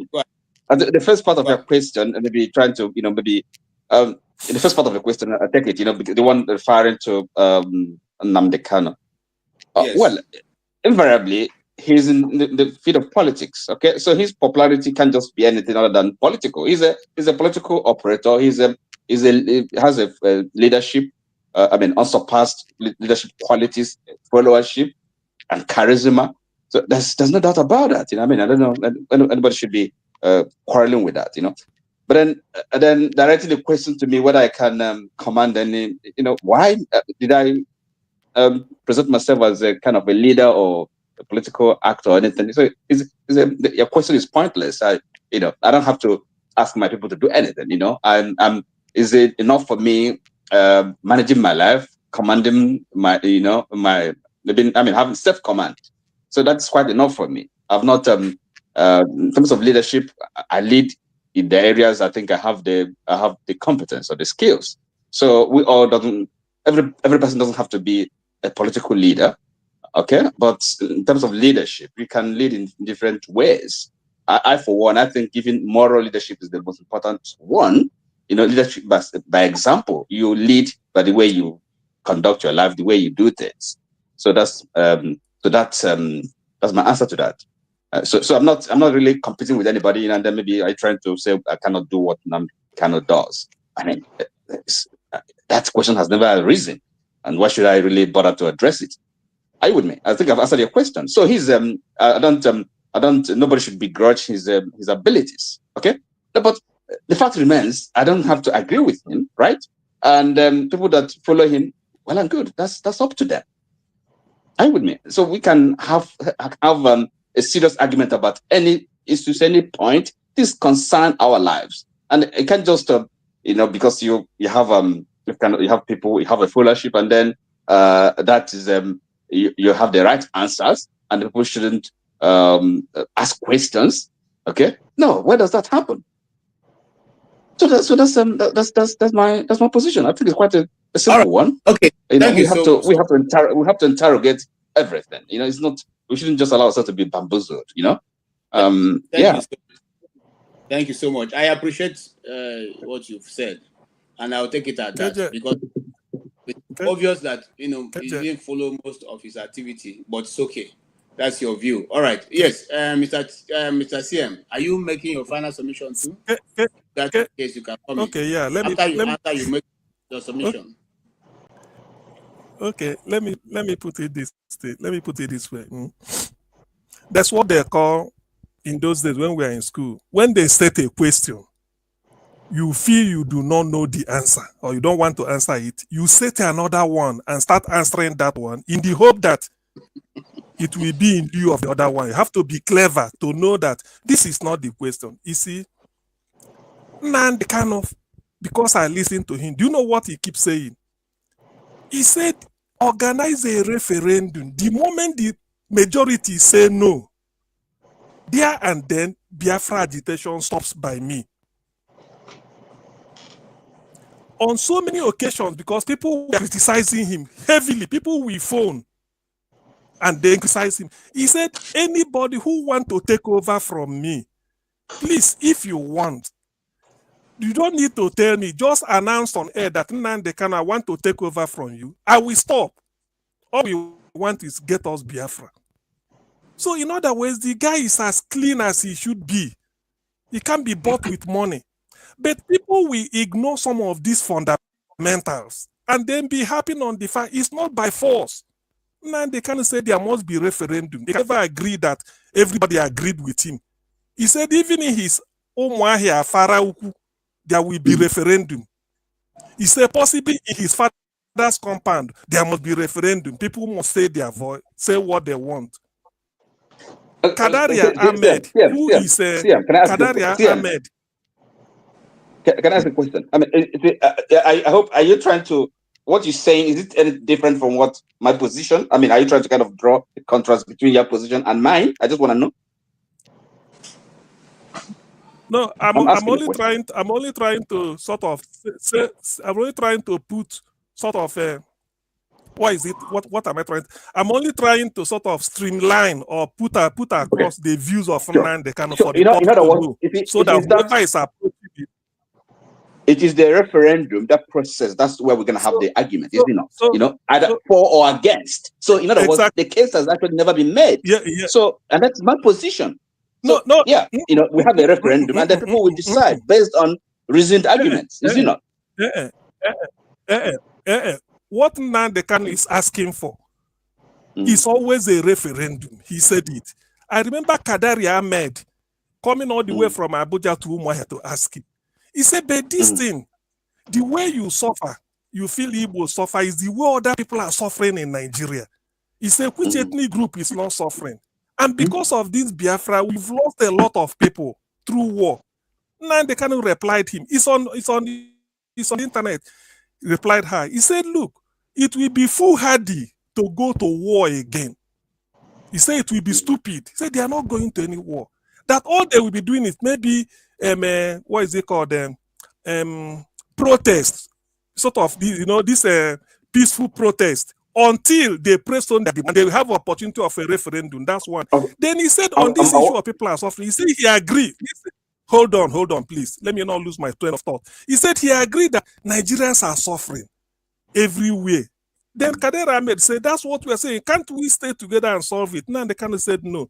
He said, what we are suffering, the way our value system are different, the way an Igbo will try to solve a problem might be different from the way somebody from another ethnic group will try to solve the problem. He said it is better we organize a referendum, that this referendum, let Nigerians, let Igbo decide on this Biafra that is pursuing. Right. That if they said, majority say no, he said there and then he stop it. But people do not bring this.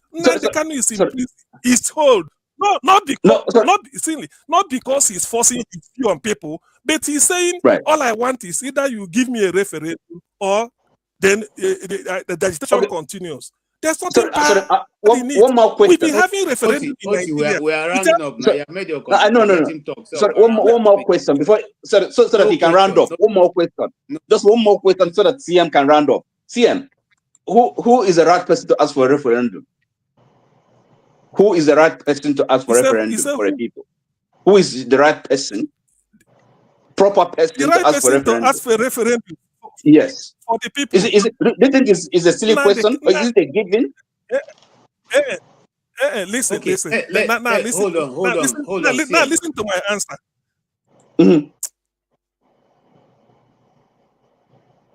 Okay. I said me to hold on.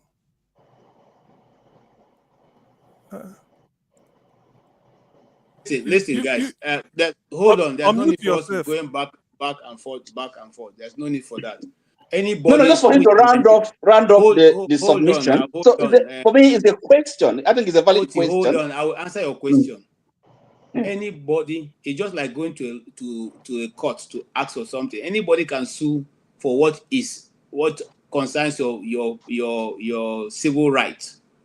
Okay? Your civil rights. So you have to have what is called a standing, local standing. You have to have a standing. Okay, not everybody. That local standing, the fact that the local standing is simply that you are Igbo and you are asking for that. That's local standing. There's no other local standing there. No, I'm not sure about that. I may be wrong, but I'm not sure. Go ahead. I'm not sure, but I don't know that. But okay.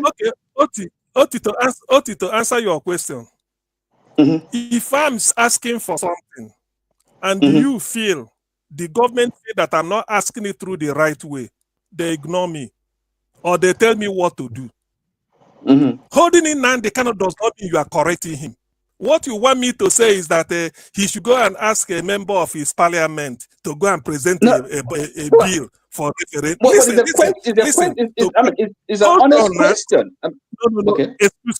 Excuse me. Okay. No. I thought hold you on, said it's please. a question. Let him answer now. Where we are slowly closing down. Let me answer it to the best of my. I may not be as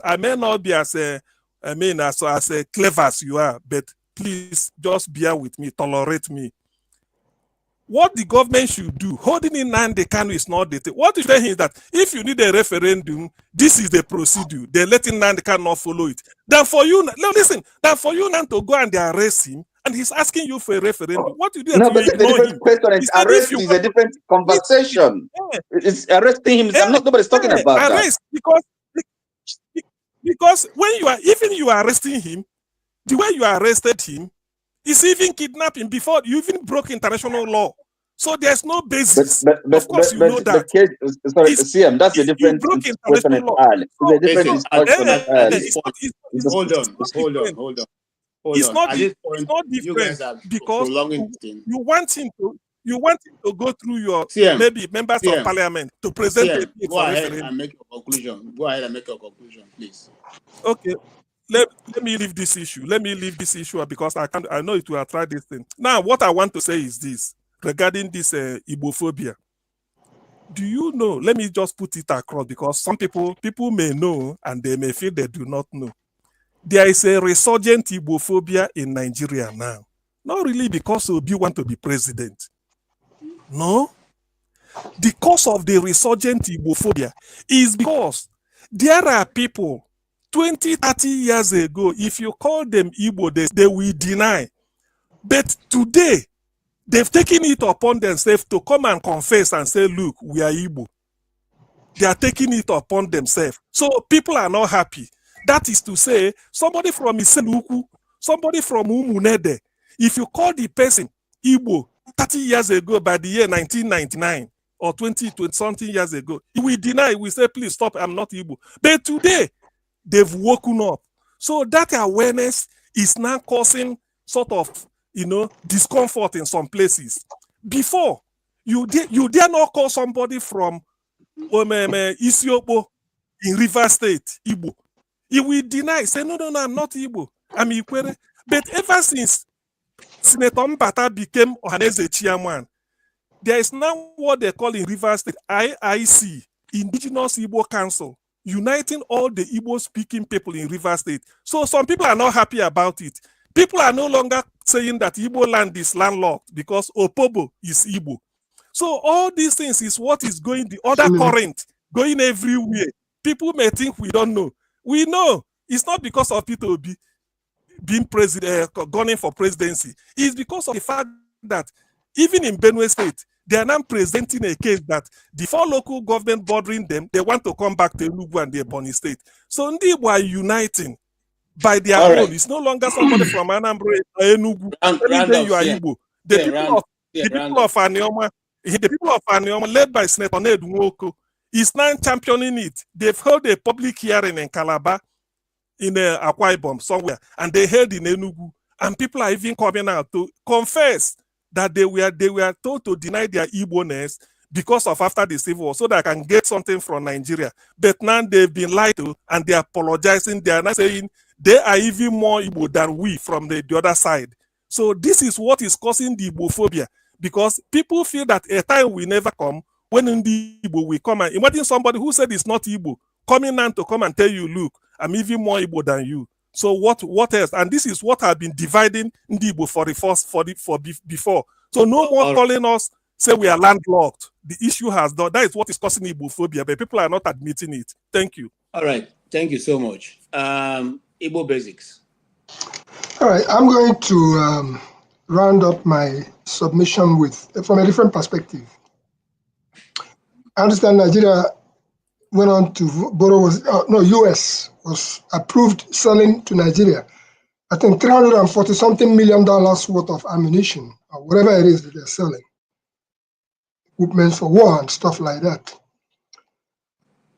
A couple of days ago, I was with a friend of mine, a Yoruba person, who happened to have done his youth corps.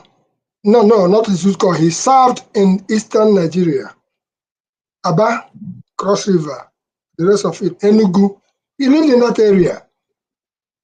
And him living in that area was what molded him to become who he is now, a very successful man. Why I talk about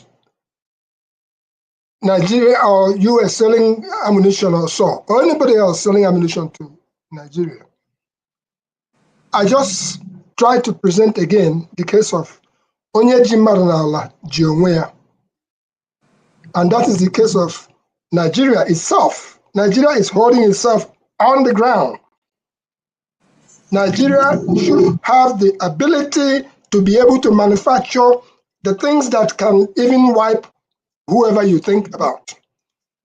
In my hand here, look at this very well, carefully. It says, Biafra Scientific Innovations and Nigeria's post-Civil War military dictatorship. Behind it, you could see quite a little bit. Every picture here are the pictures that I took from Umuahia. That is at the Biafra War Museum, which should be nationally known. In this book, you have, it's by Professor Budimpa, you have the things that are used in making the Juku bucket, which was most feared. You have the things that are used in making the Biafra leg cutters, grenades, all kinds of stuff. In fact, name it, they are here in this book. That's the famous Ojukwu bucket. Simple as it may be. Why am I approaching it, my conclusion this way? There's a gentleman named Damian Anyanwu, Radium Bise. Radium Bise came here to visit with me in this place where I am. He came with knowledge of, he didn't go to university or whatever, but he came with knowledge of that thing called Radium Bise. Was so scary to Nigeria that by the time he left that country, in fact, they have invited him so many times. And when he had the slightest chance, he left. And it refers me back to when the war ended. Obasanjo himself, as some of you may have read, was looking for a man named Okokondem. He went with a troop to find that man named Okokondem. And when he saw what was called Radio Biafra, he was marveled, truly marveled. Why do I say what I'm saying? All of us here, we come here, personal sacrifice that we're making. Nobody's paying you to be here, but you're making your contributions from forefathers to KJ. I even wonder how you guys manage to balance the act when people come out shouting. And the fact remains that Nigeria, and if they are listening, Nigeria is also a case of Nigeria has so much that Nigeria is denying itself the opportunity for its offsprings to not only shine internationally. I was looking at a drone company, a drone maker, who were a couple of people boys, 24, 23 years old boys. And they're out of, they don't deal with government stuff, but they are making stuff that is making waves across Africa. What am I trying to say? Until we stop bickering and start harnessing the God-given talent, be you Yoruba, be you Hausa, be you Igbo, that we have, and stop deceiving ourselves so that we can stop taking all these so-called loans from across the world to sink the future of our children. This is the point. We must look inwards and utilize what we have to trade with the world all over. Thank you so much. Thank if you need any of these things, Now that some of us are still around, ask. I will find a way to make sure that some of it get to you so that you can pass it on to your children. Thank you so much. I will be applying for one, so please put me in the list. All right.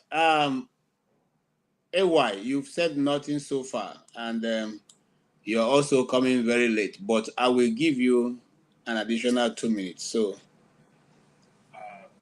make your contributes. Good evening, everyone. But, I've been watching the program. Good job, KJ, so far. I mean, you've done a great job today. Even Thank you. though Mr. Oti tries to destroy the whole program, I think Yeah, when we are talking to our I think good when talk. we are talking to our fellow panelists, please let's show some respect, please. If somebody is not educated, doesn't mean like if you don't have first degree, doesn't mean it's not the end of the world, right? Mr. Femi Otedola just came out and he's telling Nigeria he didn't even finish secondary school, but he's a billionaire. Yep. And when you meet with Mr. Femi Otedola, you will never know. If he had not said it, I would not believe it's not even a graduate. But what is education in the research? That's the first definition, right? Education is not only acquired in the classroom. A professor of mine would say, he said, what you really need is just basic education. That he would call it. He said, if you see you going for PhD, for example, say, education is that is the intelligent people don't need that level of education, and that has been demonstrated by top entrepreneurs in America. Even the richest man in the world today, he only attended his PhD class. Only one day he left. He said, no, he's not interested. But he's the richest man. He's doing great job in America.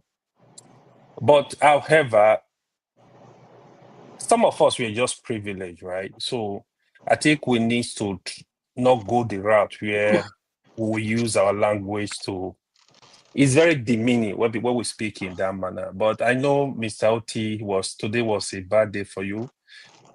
He's a great man. I still give you that respect, but I just want to put that out there. No, I didn't demean anybody. I didn't mean to demean anybody. The other thing, I said what I said. Okay, no problem. My senior brother, my senior man, Mr. Igbo Basic. I actually sent out the message when you said Nigeria is sitting on a tripod. I wanted to actually ask you a question. So in 2025, when you look at Nigeria, the structure, how Nigeria is standing today, will you still say Nigeria is sitting on a tripod with the reality on ground today? So my submission was, I think the least we should consider Nigeria into 4 quadrants: the north, the south, the east, the west. I think that's the least we can go for. Otherwise, we break Nigeria down into more regions, into like 6 regions, the way we have them in Nigeria. I think that will be fair to everybody. But that's discussion for another day. But I will love you to comment before we finish. I want to hear your thought on that. Interesting topic so far. Fofada, I had something to hit you, but I think I don't know if you use some juju to stop that. I know you disclose your state today. That's good. At least we all know where you're from now. I think we get it better in general as people. What we discuss, even though I've learned to accept everybody the way they are. So even my good friend KJ, we bash every day, but we don't fight. That's a good thing about me and KJ. I will bash KJ, we don't fight, but it's just the reality. I mean, we try not to hate each other. We try to stay on fat, to learn from each other. I think that's the essence of the platform. So for me, that's why I'm here always. Thank you. I'm just going to give a small speech. Thank you so much, AY. I appreciate your contribution, and thank you for always being around, whether in the keyboard or you're present. You are making valuable contribution. Thank you so much. Now, Yes. AY, your question is very much in order. There's something that we used to mount on top of a house. Points north, points south, points west. And I've seen east, I've seen west, I've seen north, I haven't seen south on that thing that is supposed to be a thunder protector. Okay? Okay. But it's there. The word, the tripod, is the natural boundaries that River Niger, River Benue, where they joined, and then cut right across. You have everybody to the west, you have everybody to the east. There are other smaller tributaries along the road. So the whole of that zone, which is northern Nigeria, was of course the northern region. It was out of my good friend's mouth, General David Jemibewo, who used to be the governor of Old Oyo State before they split it into several places. But we are doing better as a country. Then the idea of splitting into more pieces and more pieces and more pieces, yes, is there. We have so many ethnic groups. You cannot deny it. And we do relate.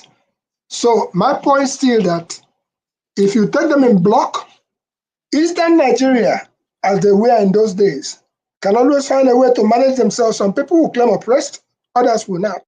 Western Nigeria can manage themselves, Northern Nigeria can manage themselves, and then we'll come back to the center and contribute accordingly.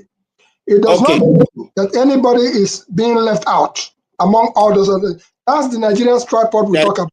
Thank you. Okay, thank you. Thank you so much. We have actually run too far off our course. 30 minutes, 31 minutes after, beyond our time. I'm sure that Tony, you have not been any. You are not taking your final. Can you please do that? And I know that CM, you have made your final contribution, right? So you just left me and Forefather. All right, go ahead, Tony. Thank you, KJ. Just to say a big thanks for moderating. It's not easy, but you've done a great job. I thank Dr. Damages. I thought that we will also have some outing with forefathers, but it's not possible today, not every day. So I just want to greet everyone who participated and wish them a blessed week. Thank you.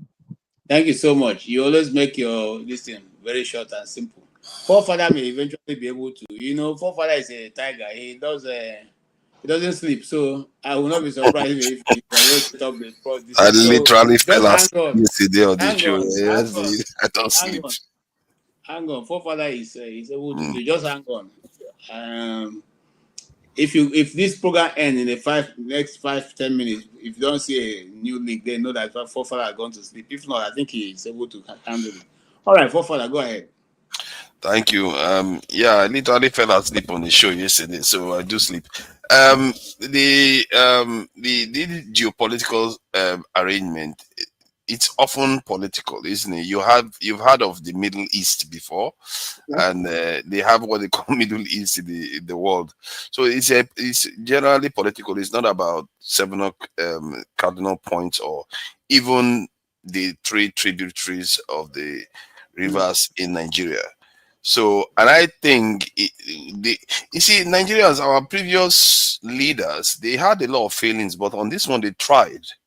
You can see they were trying to reach out to every region and groups within the country by creating that 6th geopolitical zone.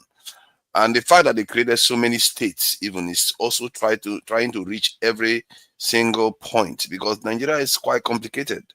They did try, and when people keep talking about our constitution being horrible, I'm like, these guys, they did. Nigeria is a very complicated country with many tribes. This is why they created so many states. They created so many geopolitical regions. And I think it's a good thing, and we shouldn't do away with it and start creating bigger ones, because we're just going to go back. And we saw what happened previously. It's not going to do us any good when we start diluting people's voices or their identity. Nobody wants to dilute their identity. When Fulani wants to come and take over the South, you see how people react to it. Nobody likes that. Even Hausas now are complaining. You know, about 2 years ago when I came here, I was saying it's funny because many Southerners, especially many people from Southeast, they'll be like, oh, Hausa people or Northerners.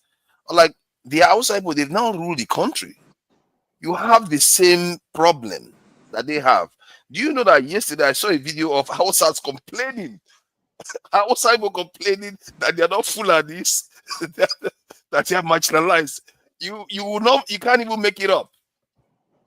But how is it that we fail to see those things? And Hausas make up of the single largest group in Nigeria. They've not ruled the country. That's not true, but forefathers. They make up That means single largest group. you don't have the geography, the population geography of Nigeria. Hausas is a fact. It's not even a debate. It's a fact that Hausas make up the single largest group. Not true. How many Hausa people do you have? Hausas make up at least 20% of the Nigerian population, at least, while other groups may even make up less than 20% of the Nigerian population. Then the other smaller groups are even larger in Nigeria. So let's not. I feel like the Southeast and the Hausas, they have certain things in common that they could work together and create a new kind of, how do I put it, a new kind of coalition that could actually rule. And this is what Tinubu did, didn't he? When he saw that the Buhari was losing, he found a way to have some kind of arrangement that gave him power. Obama, when he won in America, he found his own coalition. You have to find a coalition that gives you a path to power that nobody will see. They will not see it coming. And that is always often the path to power because you don't see it coming. Nobody expected Obama to create that coalition that gave him that victory twice over. So there are things we have to look at. And I think what anybody that observes Nigeria thinks, they will look at Southeasterners and say, oh, you know what, if Southeasterners unite with the South, that will give them a lot of power. So let's find a way to divide them.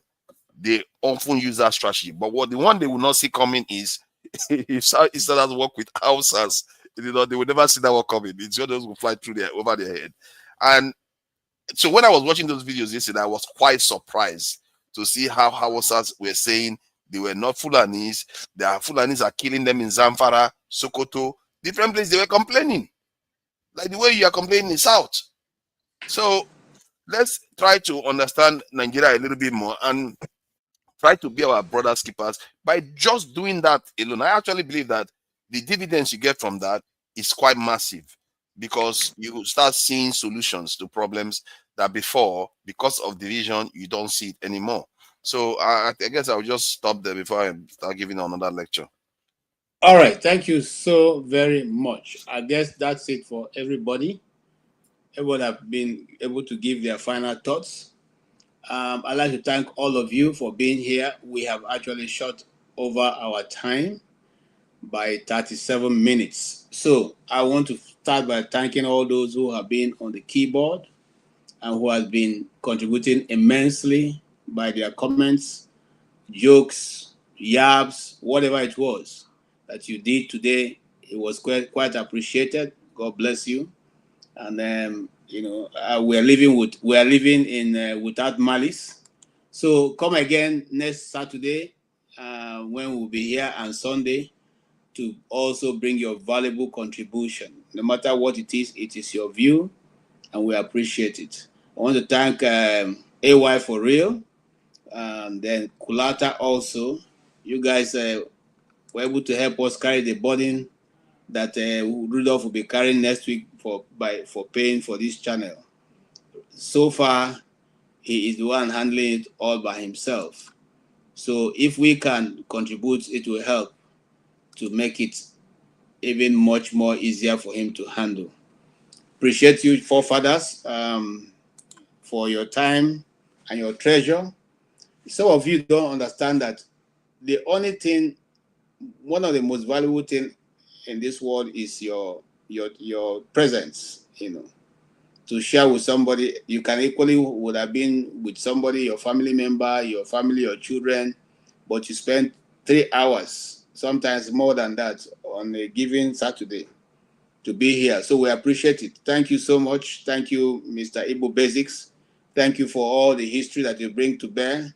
And, each day we learn. We learn always. So whenever you come to this channel, it's my advice that you come with a writing material, because you always get something that you probably have not heard before.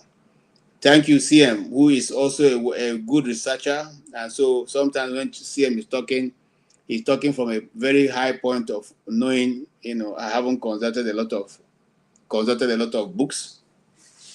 So he's an authority when he talks about some of those things, and we appreciate that you bring your immense knowledge to this channel. Thank you, AY. AY is, we are friends, and we are not friends. So some days we are friends, some days we are not. But it's okay.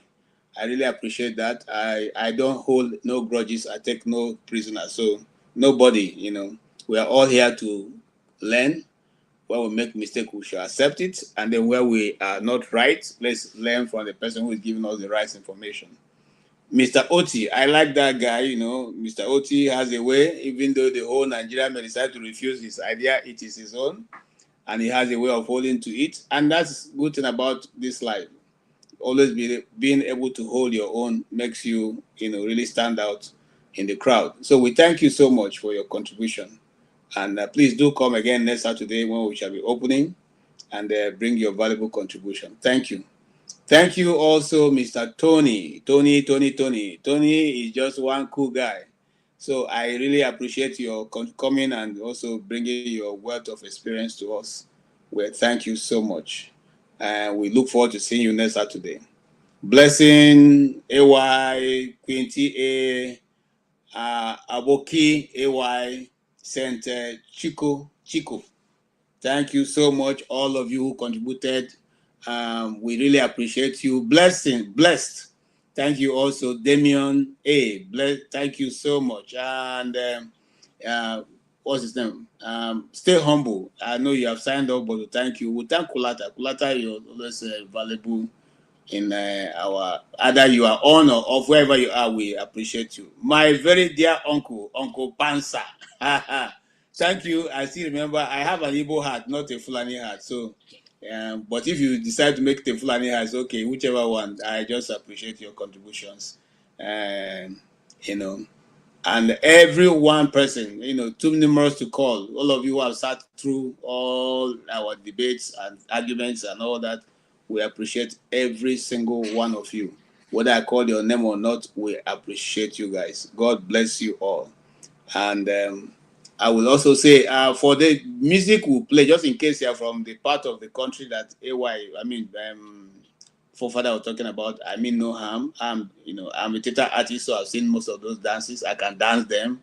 I dance Steve dance. I dance the Sharo dance. I dance the Bata dance. I dance the Fisherman dance. Okay. And I dance majority of what you dance in the rivers, and all that. So nobody, no part of Nigeria, no part of tribe, no whichever way it is that is strange to me. I have been able. I dance the Thief dance. I dance the Idoma dance, the Ogrinya. I dance Ogrinya very well. If John Abba is here, he will tell you what it is. So I dance the what do you call it? That's the Angas dance. Those guys who blow the flute. Okay. So these things are just to keep us entertained. So when the situation is a bit too hot, we use those things to dazzle down the temperature, so we all can discuss in good faith. So I hope nobody takes that as an offense. I surely do not. Thank you so much. And on this faithful note, I will say thank you, everyone. Thank you all. Thank you. And thank you, AY. And thank you, Mr. Forefather. Please get ready and give them the other one. Okay. Having said that, I just want to conclude by saying we come here to discuss.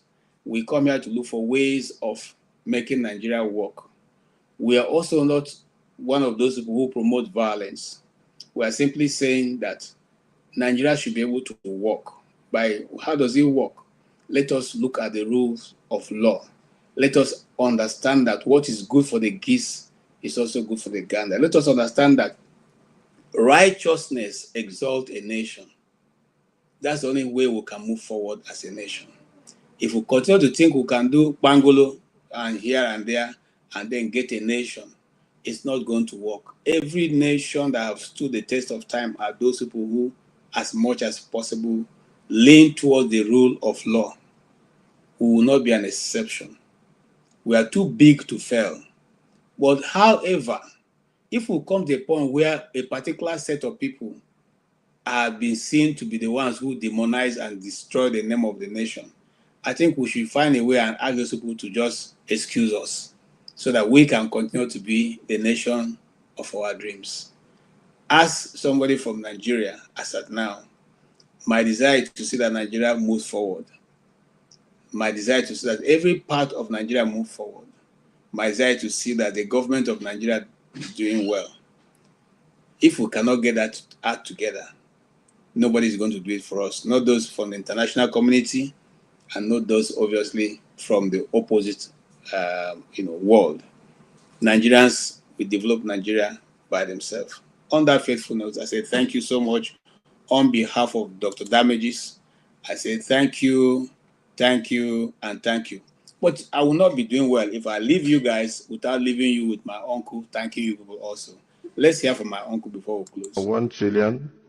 1,911,844,833 naira and 46. I'll take that again. 1,911,000,000 1,911,844 billion 1 trillion. This money is too much for me. 1 trillion. I hope that is not on the record.